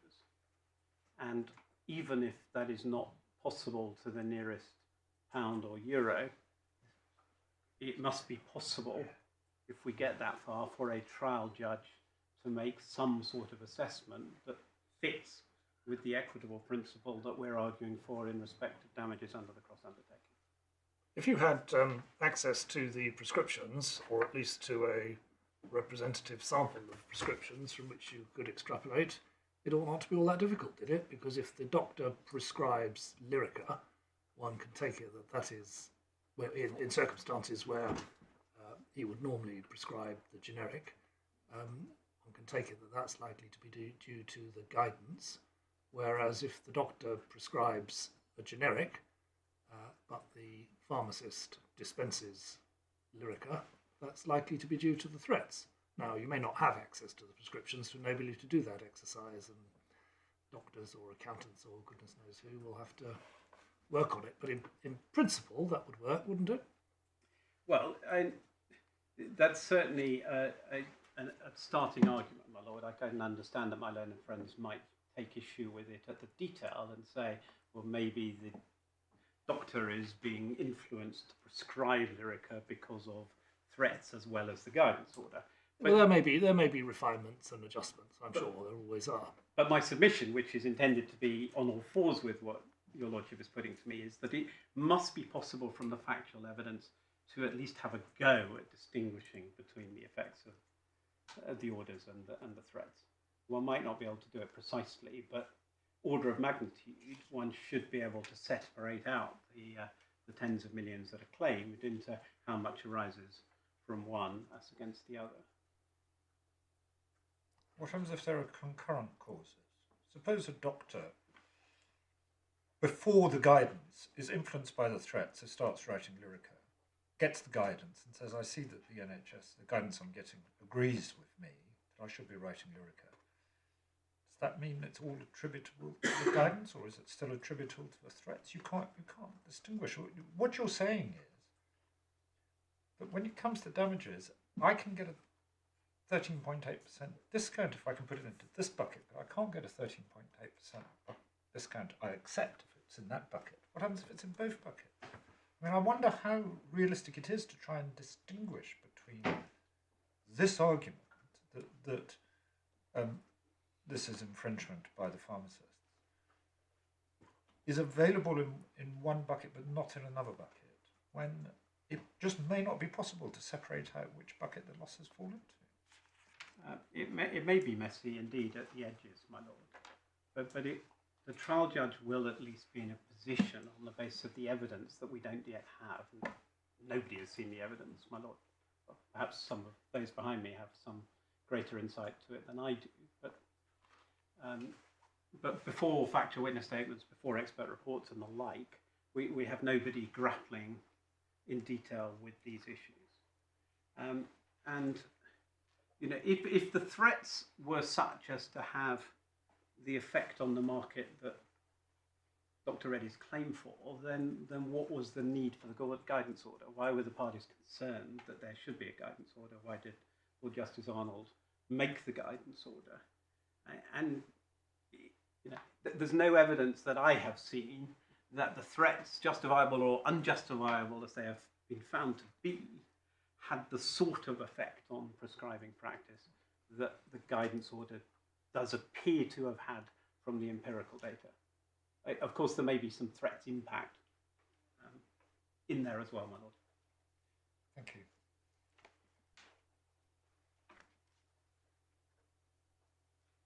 With that, can I turn to the case management ground? Reminding your lordships of paragraph 69 of the judgment, where it's set out by Mr. Justice Zacaroli. And while the judge was wrongly focusing on a trial concerning infringement by Dr. Reddy's rather than pharmacists, we do accept that a trial of infringement is required if this argument is pursued. And we recognise that this court will be slow to reverse a decision that's made by the judge on case management grounds. But there are three matters that don't appear properly to have been taken into account by the judge at first instance. The first of these I've addressed you on, which is that his conclusion was premised on his finding that the allegation of infringement against Dr. Reddy's could and should have been raised in the liability phase. But of course that doesn't apply if your lordships find that the allegation of infringement against pharmacists did not need to be raised in the liability phase. Second, and probably my most important point, is the issue of infringement by pharmacists was already live on the pleadings. And I'm going to show you that. And the third point is that at the time the amendment was proposed, the quantum trial was 3 years away. But I'll take my most substantive point first, and that is that the issue of infringement by pharmacists was already a live issue on the pleadings. If we could go to the Dr. Reddy's points of claim, which are at core bundle tab 13. I'm going to show you a paragraph here simply as context for the points of defence. So page 145, please, my lords, paragraph 47.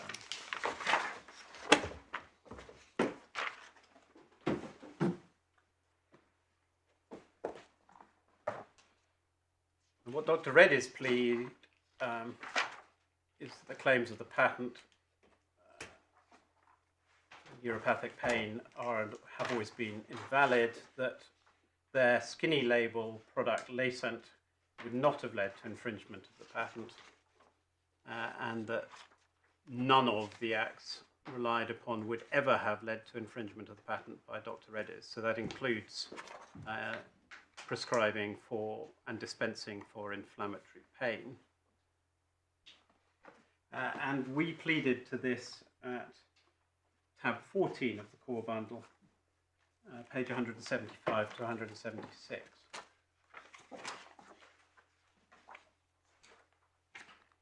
So at paragraph 42, we say as to paragraph 47, which is what we've just been looking at. And at 42C, we say, we admit that it would not, Lacent would not have led to infringement of certain claims of the patent. It is denied if it is alleged that the substantive patent proceedings established that acts in relation to the supplying, prescribing and or dispensing of Lacent would not have led to infringement of any claims of the patent. The court has not found that all such acts did not infringe the valid inflammatory pain claims. And subparagraph D says subparagraph C is denied in circumstances where the valid inflammatory pain claims may have been infringed.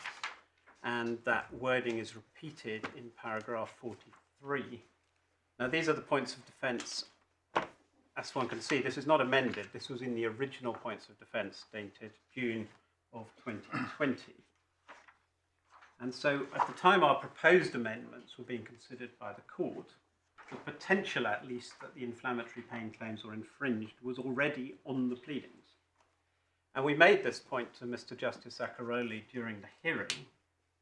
And as a result, Dr. Reddy's, presumably, thought it was a good point because they then applied during the hearing to strike out these and various other paragraphs.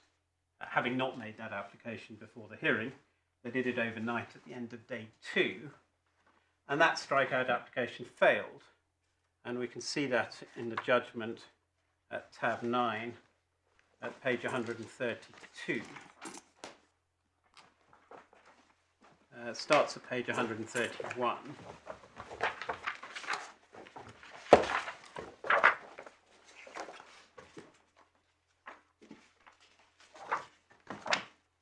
And at 86, this is the only place where the judge deals with this paragraph of the Dr. Reddy's pleading. He'd dealt with it earlier in the context of NHS Scotland.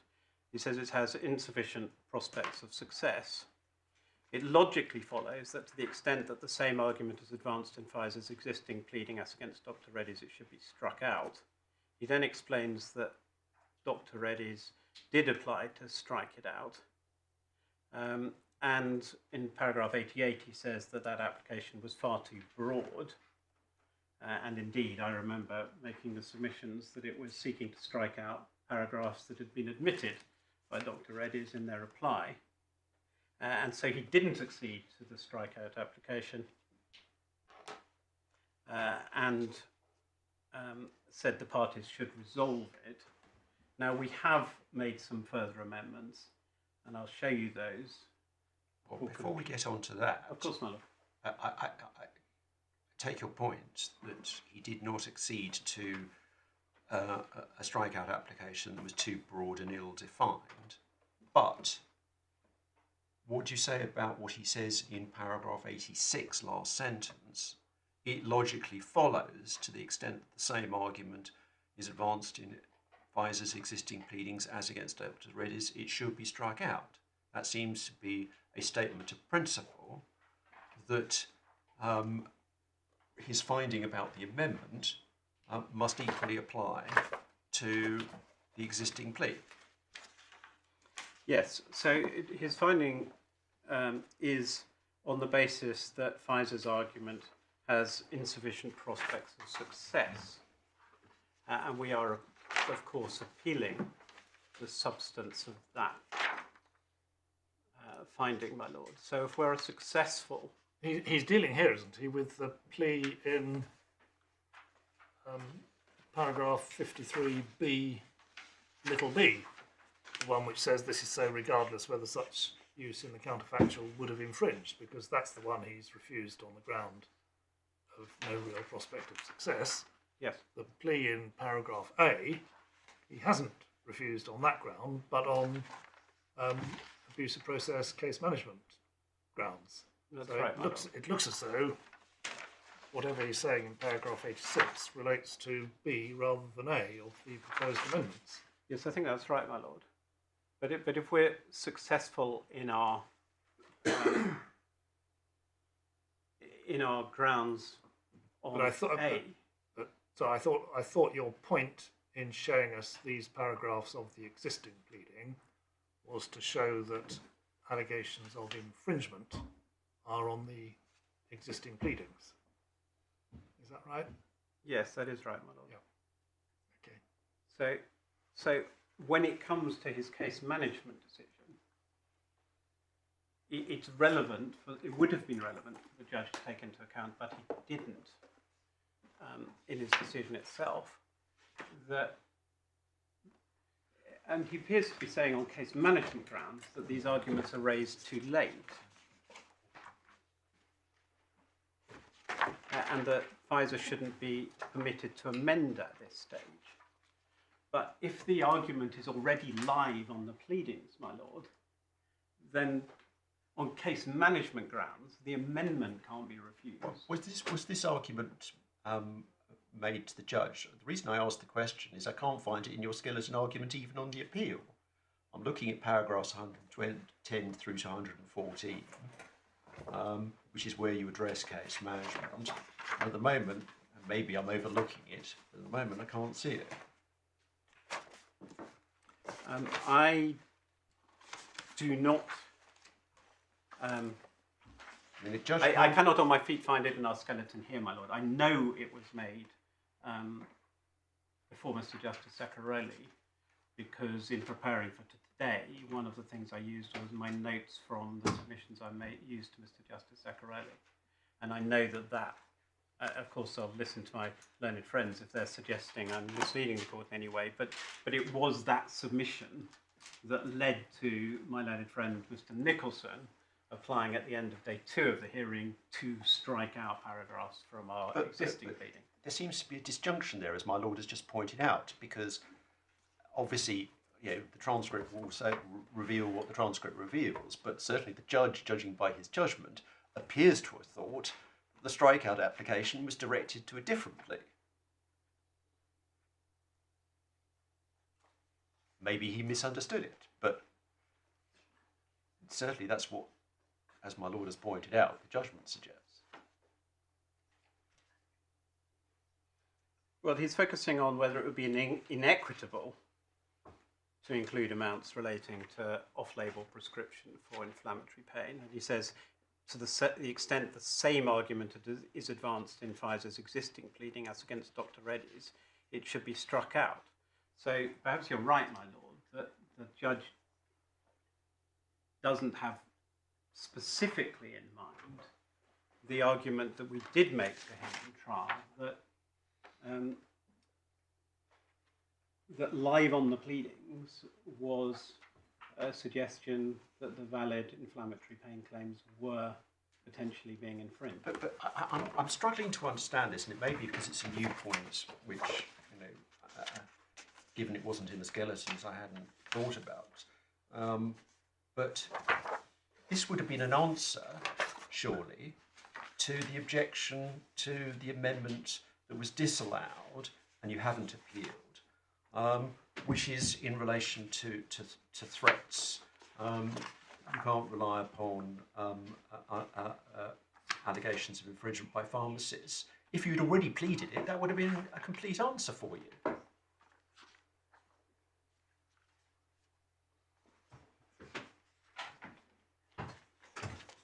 Perhaps that's right, my lord, although I'm just looking back. I think certainly in the section of the pleading to which I took your lordships in the defence, that was in the context of responding to what was pleaded under the cross-undertakings. But the essence of your argument is that the fact you were shut out in relation to threat doesn't mean you should be shut out in relation to cross-undertaking. Here you seem to be trying to have your cake and eat it by saying, well, the fact we've pleaded it in relation to the cross-undertaking doesn't detract from the position on threats. I mean, well, perhaps, my lord, I'm simply proceeding on the basis that what could or should have been raised at various times on threats is all water under the bridge, because it's too late for me to be arguing things now.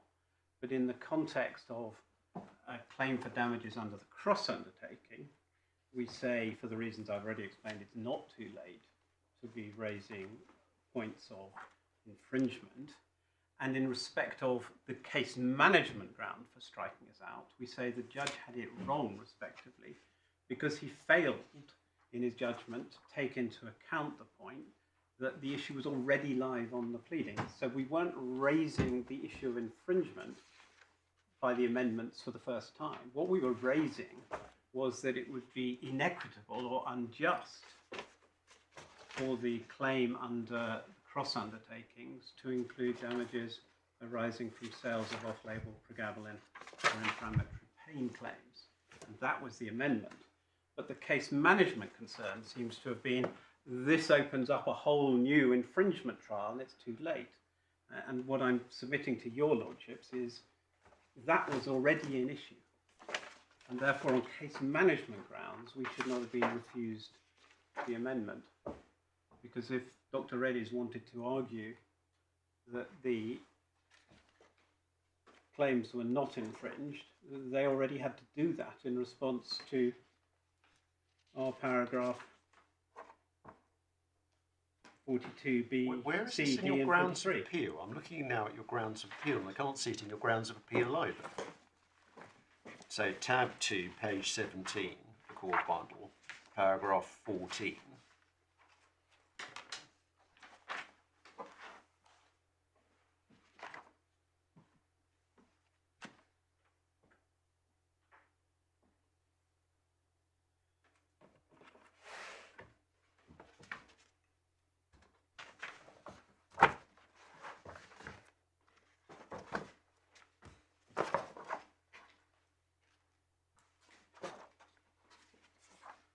I can't see it in our grounds of appeal under ground 3, my lord. Right. So would you accept you therefore need to amend your grounds of appeal? I'll take advice from those behind me, my lord, but on the basis of your question, I would think that a yes is probably coming. Right.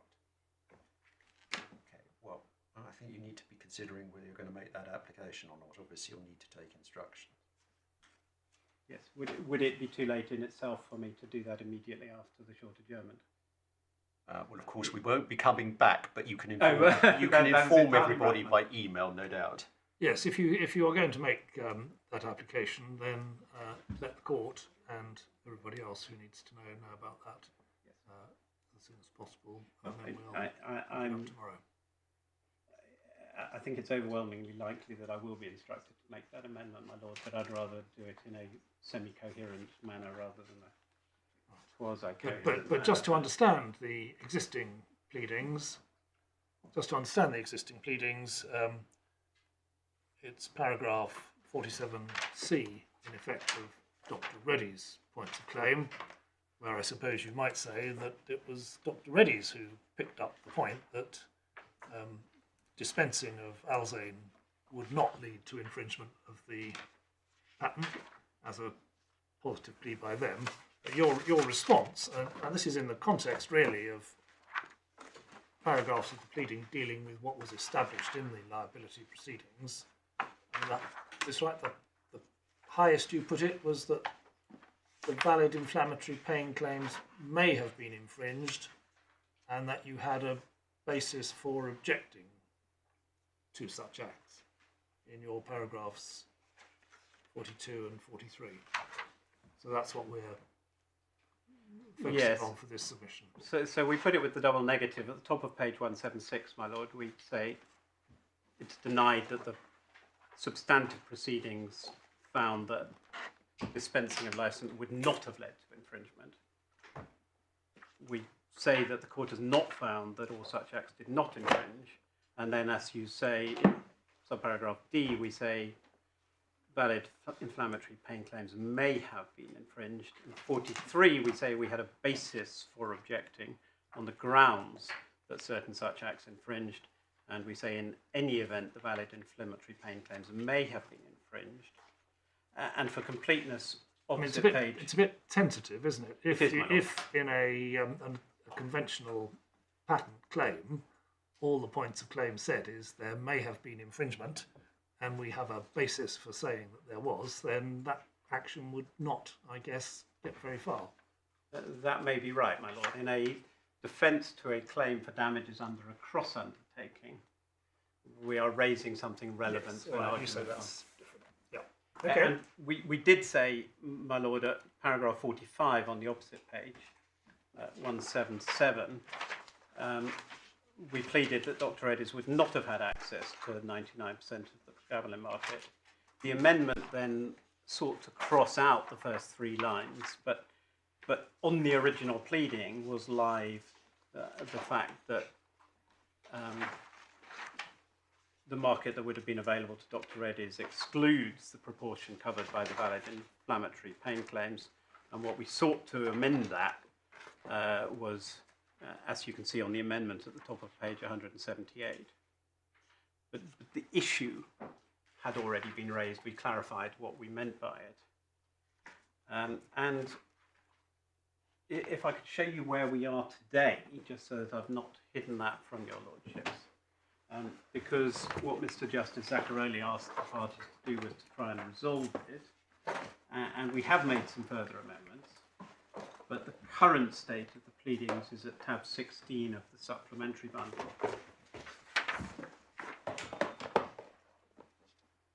And paragraph 43.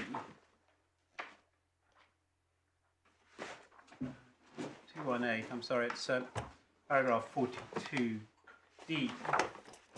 We have amended 42D, and the slightly wishy-washy inflammatory pain claims may have been infringed. We now plead, and these amendments have been served, that it's not admitted in circumstances where there's been no finding of invalidity, and Dr. Reddy's is put to strict proof to establish that the acts on which it relies did not infringe the inflammatory pain claims. So we would say it was live on the pleadings, and it still is live on the pleadings. And Dr. Reddy's have not sought to strike that out.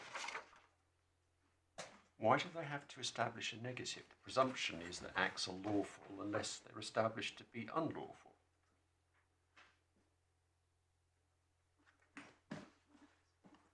I think that's in response to their pleading, my lord, where I thought that they were...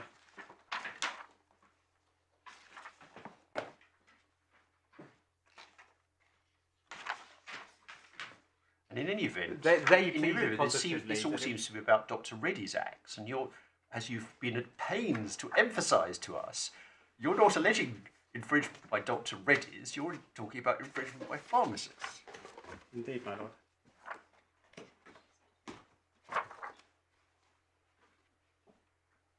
I think it's the acts on which they rely did not infringe.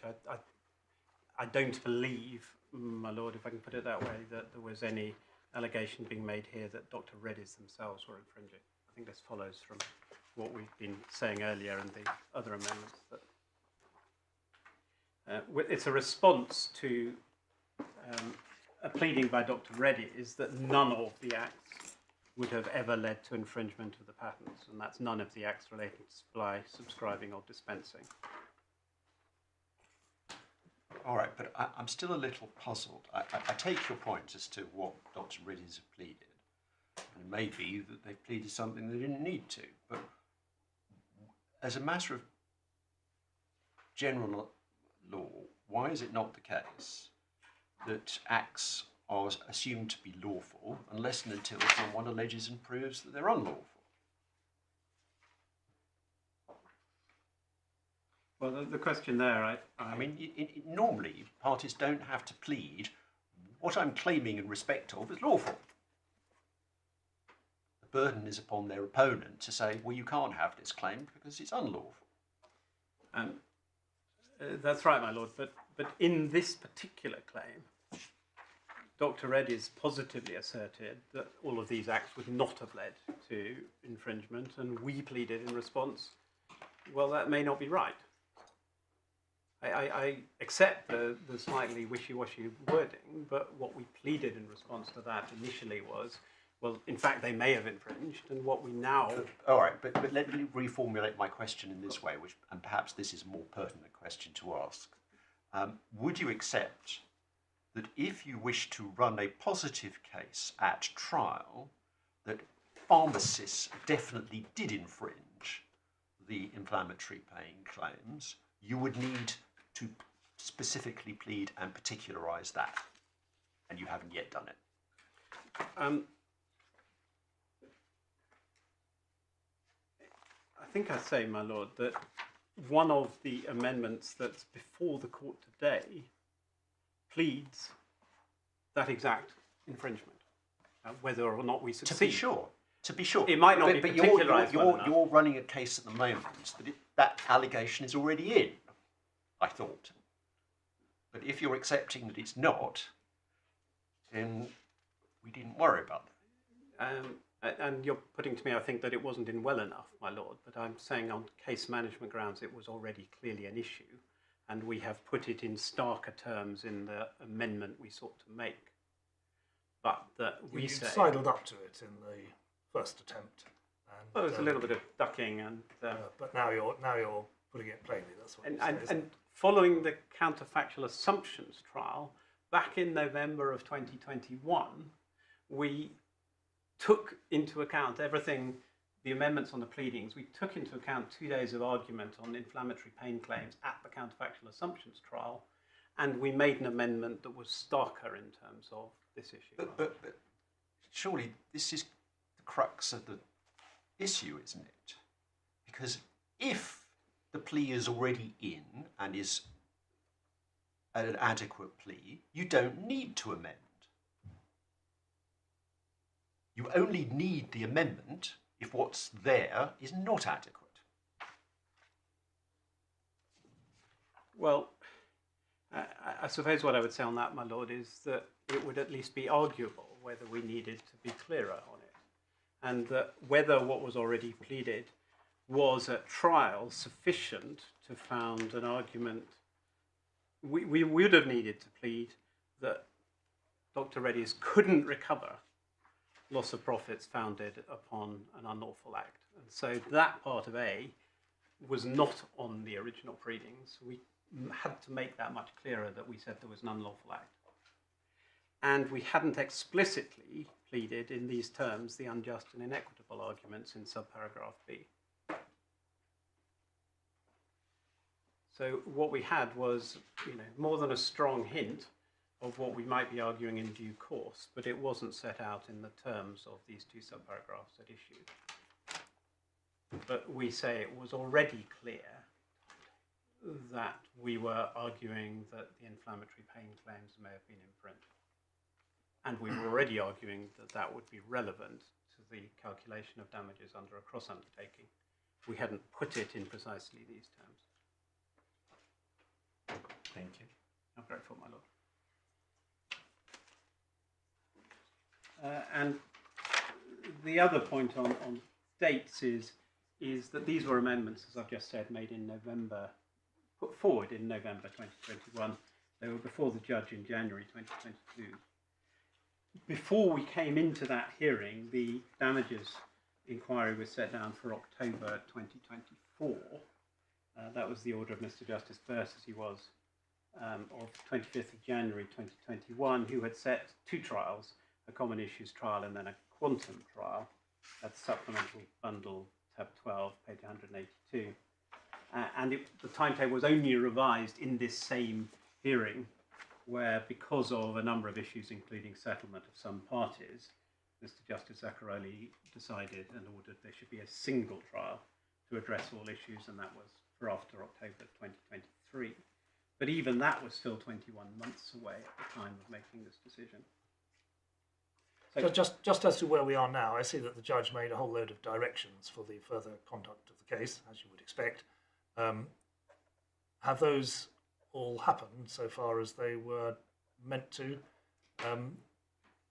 in the months leading up to this appeal? I mean, there were things like disclosure and so on, which ought to be completed by now if those directions were followed.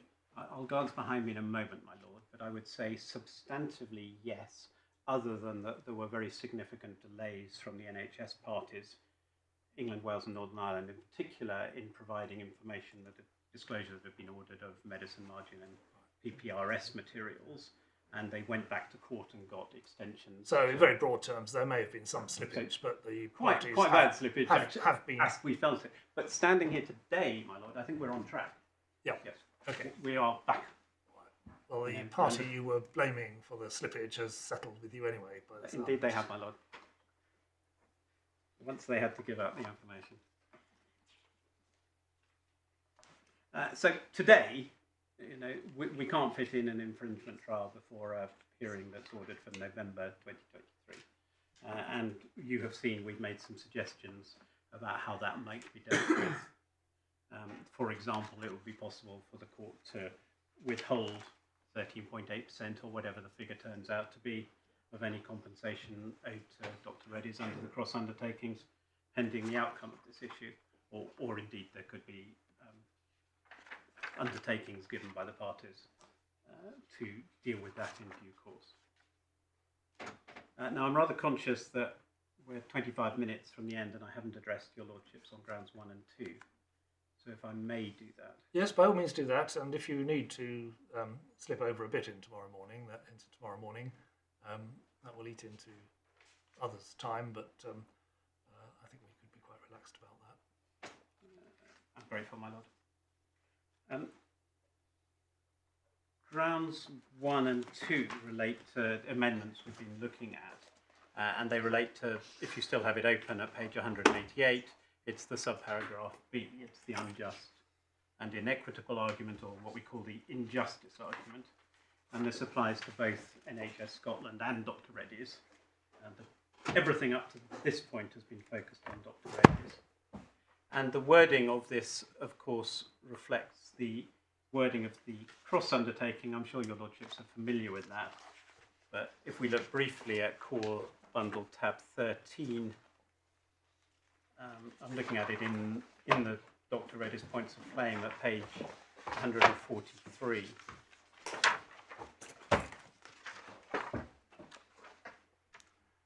And the paragraph 34, the normal wording of a cross-undertaking, distinguishes between if the court later finds that this order has caused loss, and then secondly decides that, in this case Dr. Reddy's, should be compensated for that loss.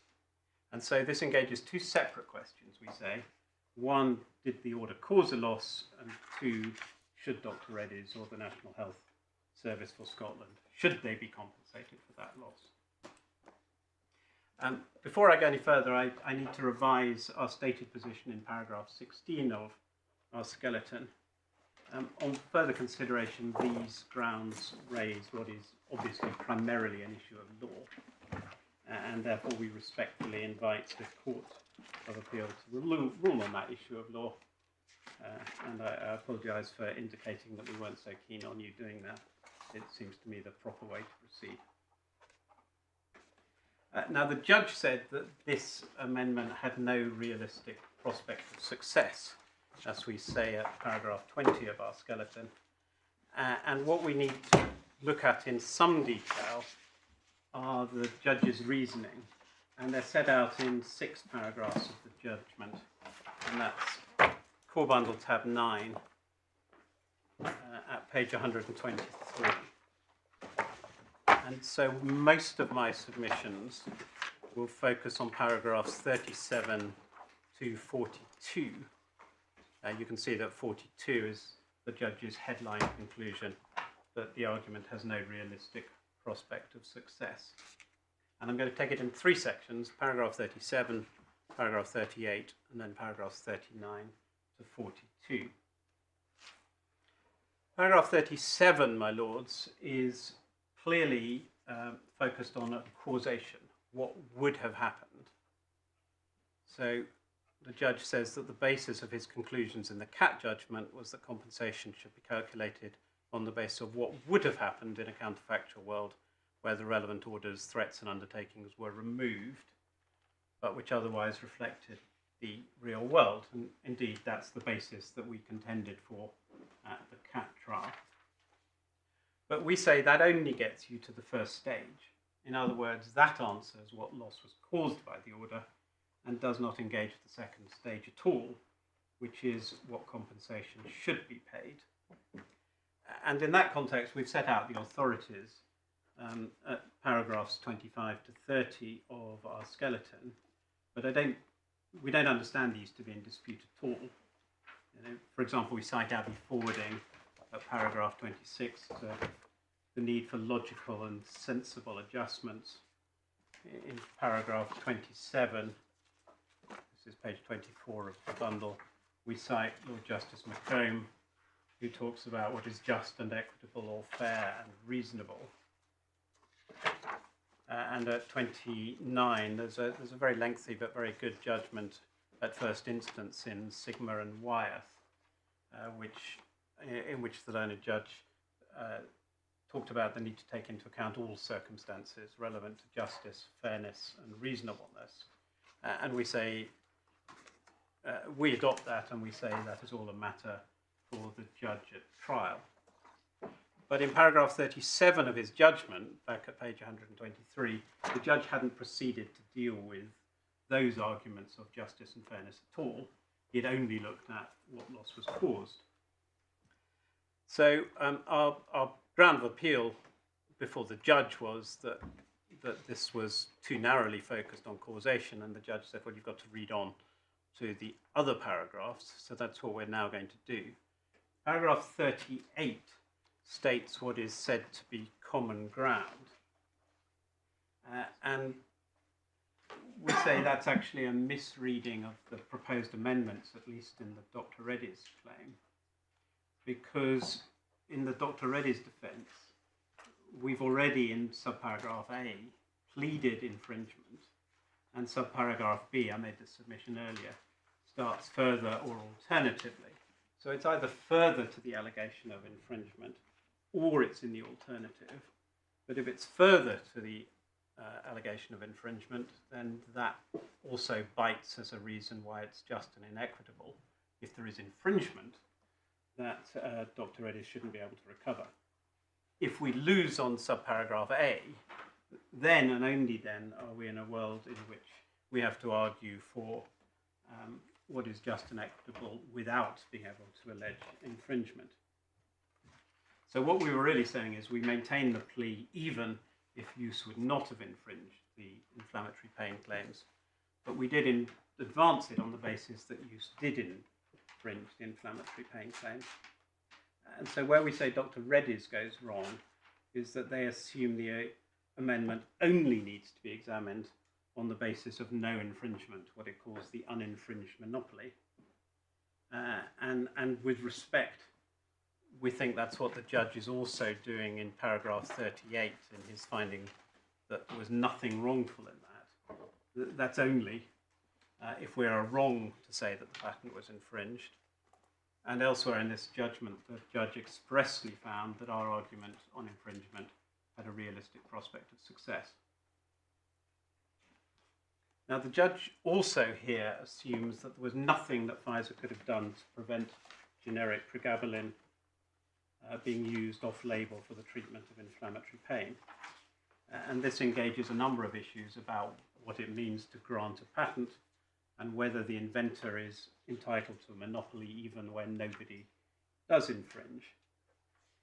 So the inquiry claimants here will argue that Pfizer cannot claim any right in relation to the inflammatory pain claims other than the right to bring infringement proceedings. They say that's where the rights under the patent begin and stop.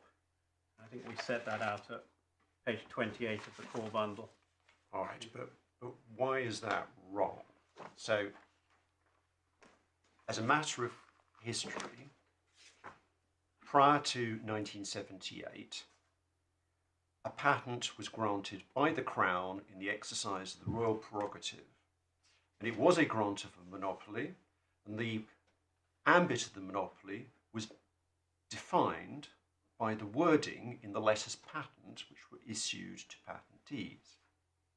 Since 1978, under the 1978 Act, the royal prerogative has been ousted by statute. This is entirely a statutory creature. Patentees don't get letters patent anymore, and the ambit of the monopoly is not to be determined by reference to the wording of the letters patent. On the contrary, it begins and ends with the statute.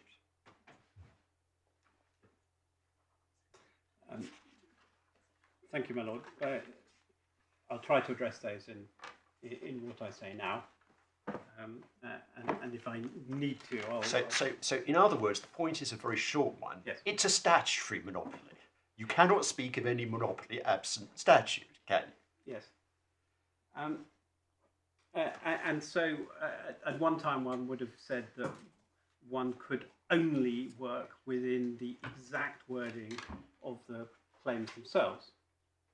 And what we're suggesting is that when one's dealing with Swiss form claims, one has to be looking at what is the technical contribution, what is the invention, because it's not just a method of preparation or manufacture.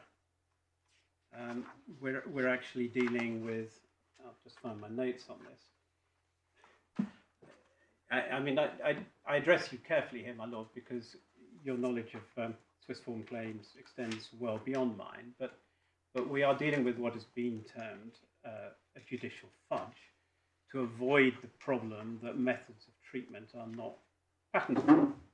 So they're framed in terms of a process of preparation, or manufacture, but preparation in this case.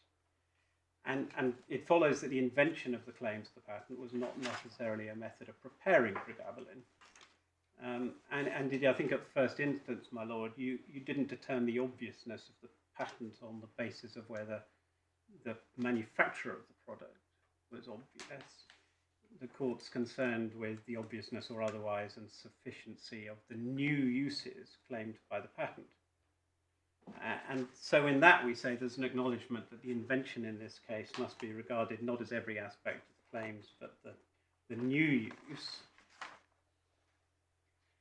And we say once you have an invention that is a new use that has been discovered and published by Pfizer, there's no reason why it can't be taken into account in an inquiry as a shield, regardless of whether we have any rights under Section 60 to bring a claim for infringement. That's a different matter, and that's why we distinguish. That's why we say we're not seeking compensation for infringement by Dr. Reddy's or pharmacists. We're simply using this argument under what is just and equitable as a shield against a claim for profits that Dr. Reddy's would have made from exploiting our new use, the invention in the Swiss form claims. So what's wrong with Dr. Reddy's being compensated for doing being prevented from doing something that was lawful? What's unjust or inequitable about that?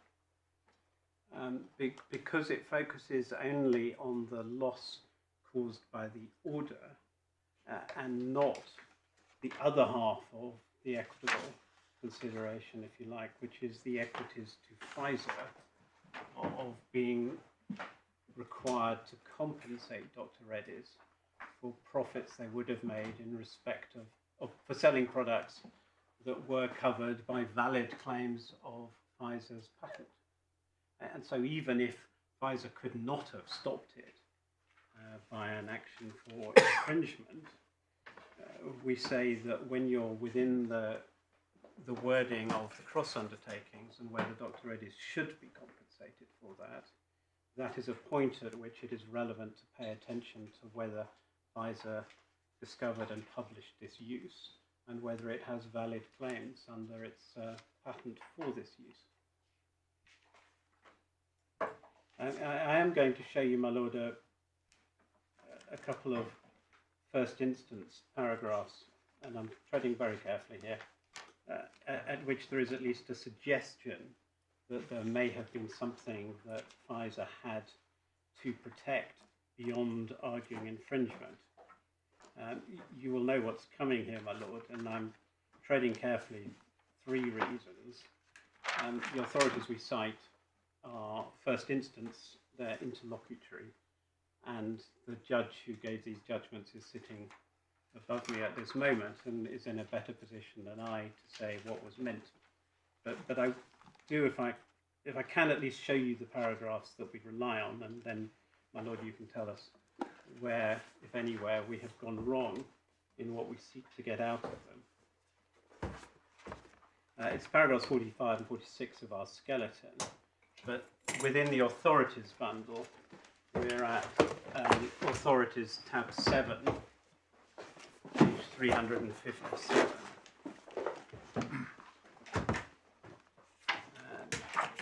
You know this judgment well, my lord. Justice Arnold, it's an application by Sandoz to vary an interim injunction.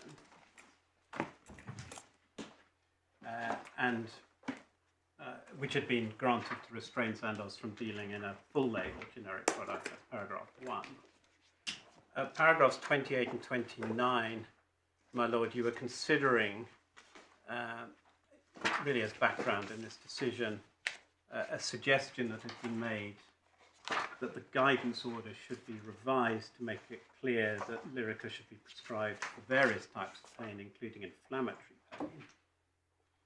There was no application before the court to revise the guidance. You note that, my lord, at paragraph 50. But you do say that this may have been prompted by what you said at Sandoz 1, at paragraph 70. And if I could just show your lordship that paragraph. Authorities Bundle, tab 6, page 345.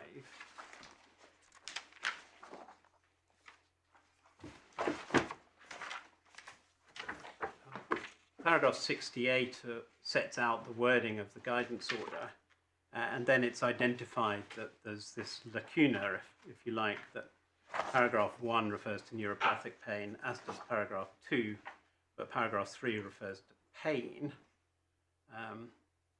It says prescribing for anything other than pain, you should use generic, and so you've got this gap where pain that's not neuropathic pain sort of falls between paragraphs 1, 2, and 3. And then paragraph 4, which is about dispensing, talks about dispensing pregabalin for pain as Lyrica. And in paragraph 70, my lord, you referred to this issue. And in the last 2 lines, you said, my lord, it is, with the benefit of hindsight, it is unfortunate that paragraphs 1 and 2 were restricted to neuropathic pain. Now, of course, my lord, I'm happy to be told that we're relying on this in a way that we shouldn't be or that you didn't intend. But we have read into that it would at least have been possible for the guidance order to have been formulated in a way that did not restrict paragraphs 1 and 2 to neuropathic pain, but included inflammatory pain within them. And if that's right, then it wouldn't be true to say, as Dr. Reddy say, that Pfizer can't do anything to restrict the use of generic pregabalin off-label for the treatment of inflammatory pain, because on that logic it would have been possible for the guidance order to have restricted the use of generic pregabalin off-label for the treatment of inflammatory pain. And then finally, my lord, and then you'll be relieved to know I'll leave these authorities. If we go back to Sandoz 2, which is at tab 7, and at page 377, you'll know, my lord, that we rely on what you said at paragraph 80. The context starts at paragraph 77, and you had identified that Warner-Lambert's then particulars of claim did allege infringement of claims 5, 7, and 9. At paragraph 80, you said that those claims, which were all the inflammatory pain claims, have been found to be valid. It follows, in principle, Warner-Lambert is entitled to the benefit of the monopoly conferred by those claims, even if it is not in a position to allege infringement of those claims. There's a dispute between the parties, my lord, as to whether not in a position was referring simply as to whether they had been particularized or not. And finally on this, my lord, page 383 at paragraph 109, you repeat the point in the middle of paragraph 109 that in principle Warner-Lambert is entitled to the benefit of a monopoly of the inflammatory pain part of the market, even if it is not in a position to allege infringement of those claims. And we say, my lord, that it's plain that this factors large in your ultimate conclusion on the next page, that Sandoz's application is dismissed.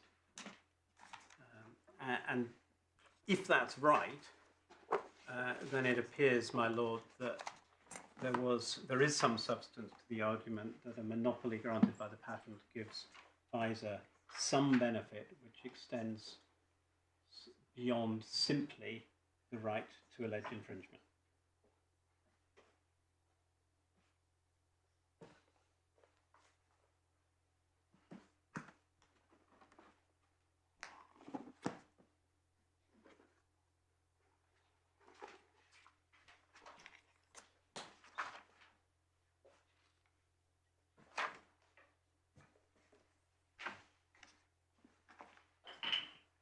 Well, can I now deal with the remaining paragraphs of the judgment,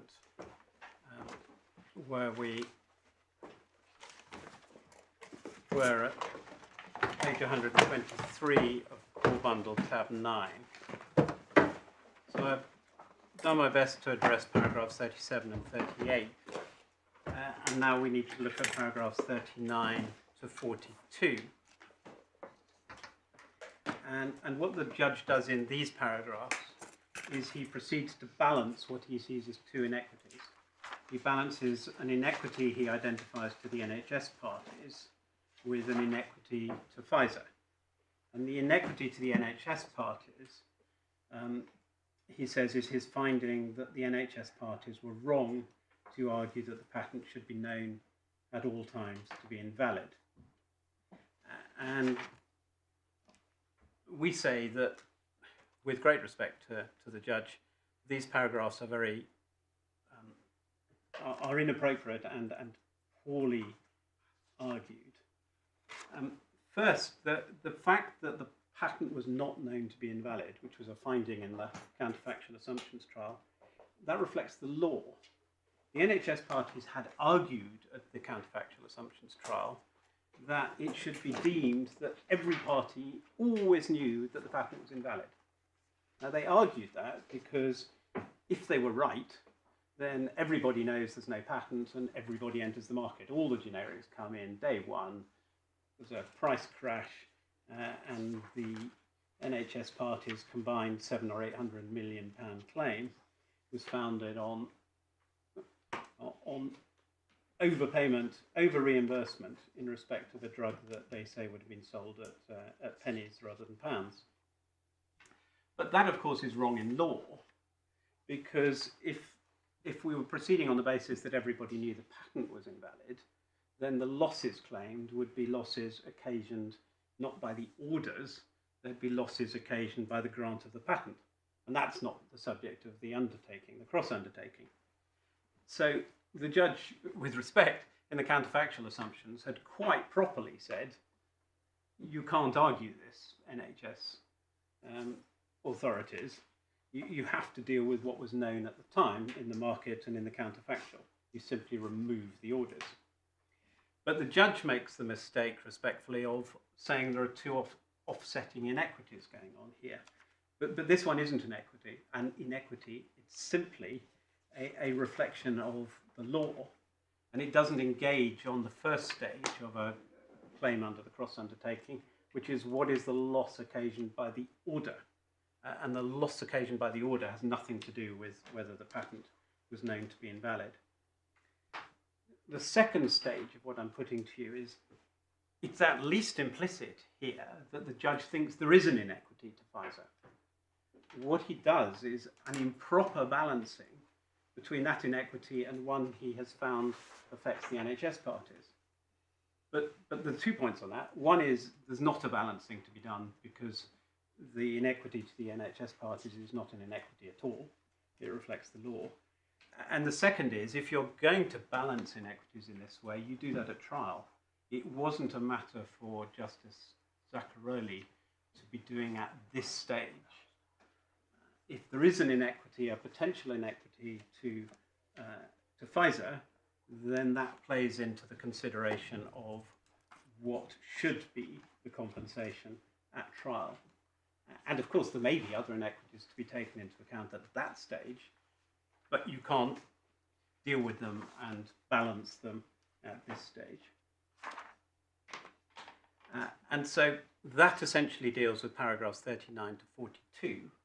And so having dealt with each of paragraphs 37 to 42, we say that these reasons do not support a finding that our argument has no realistic prospect of success, and therefore we respectfully ask that the amendment be allowed.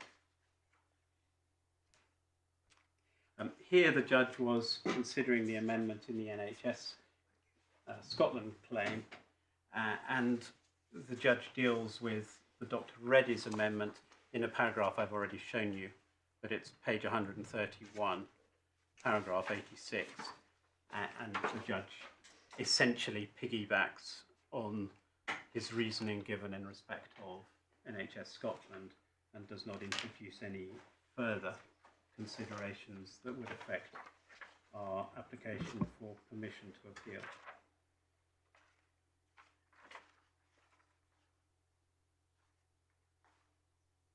Right. Ground 2, my lord, which can be taken very quickly.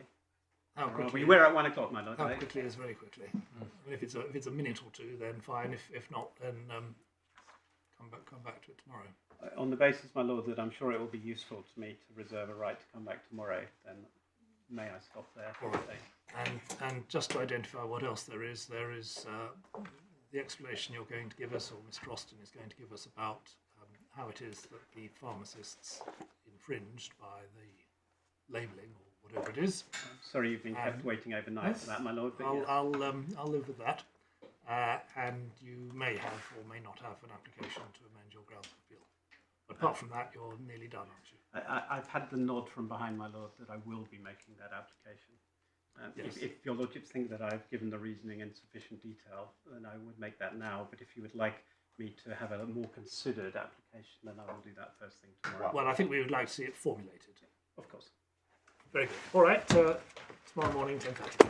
All right.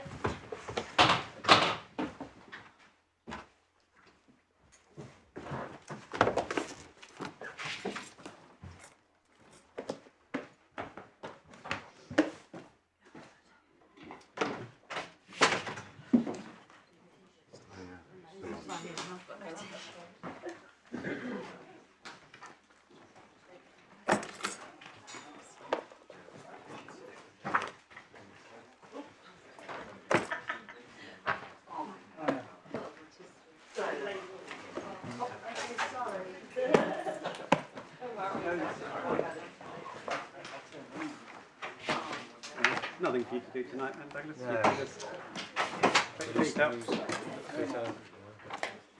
Yeah. Were you skiing last week? Yes.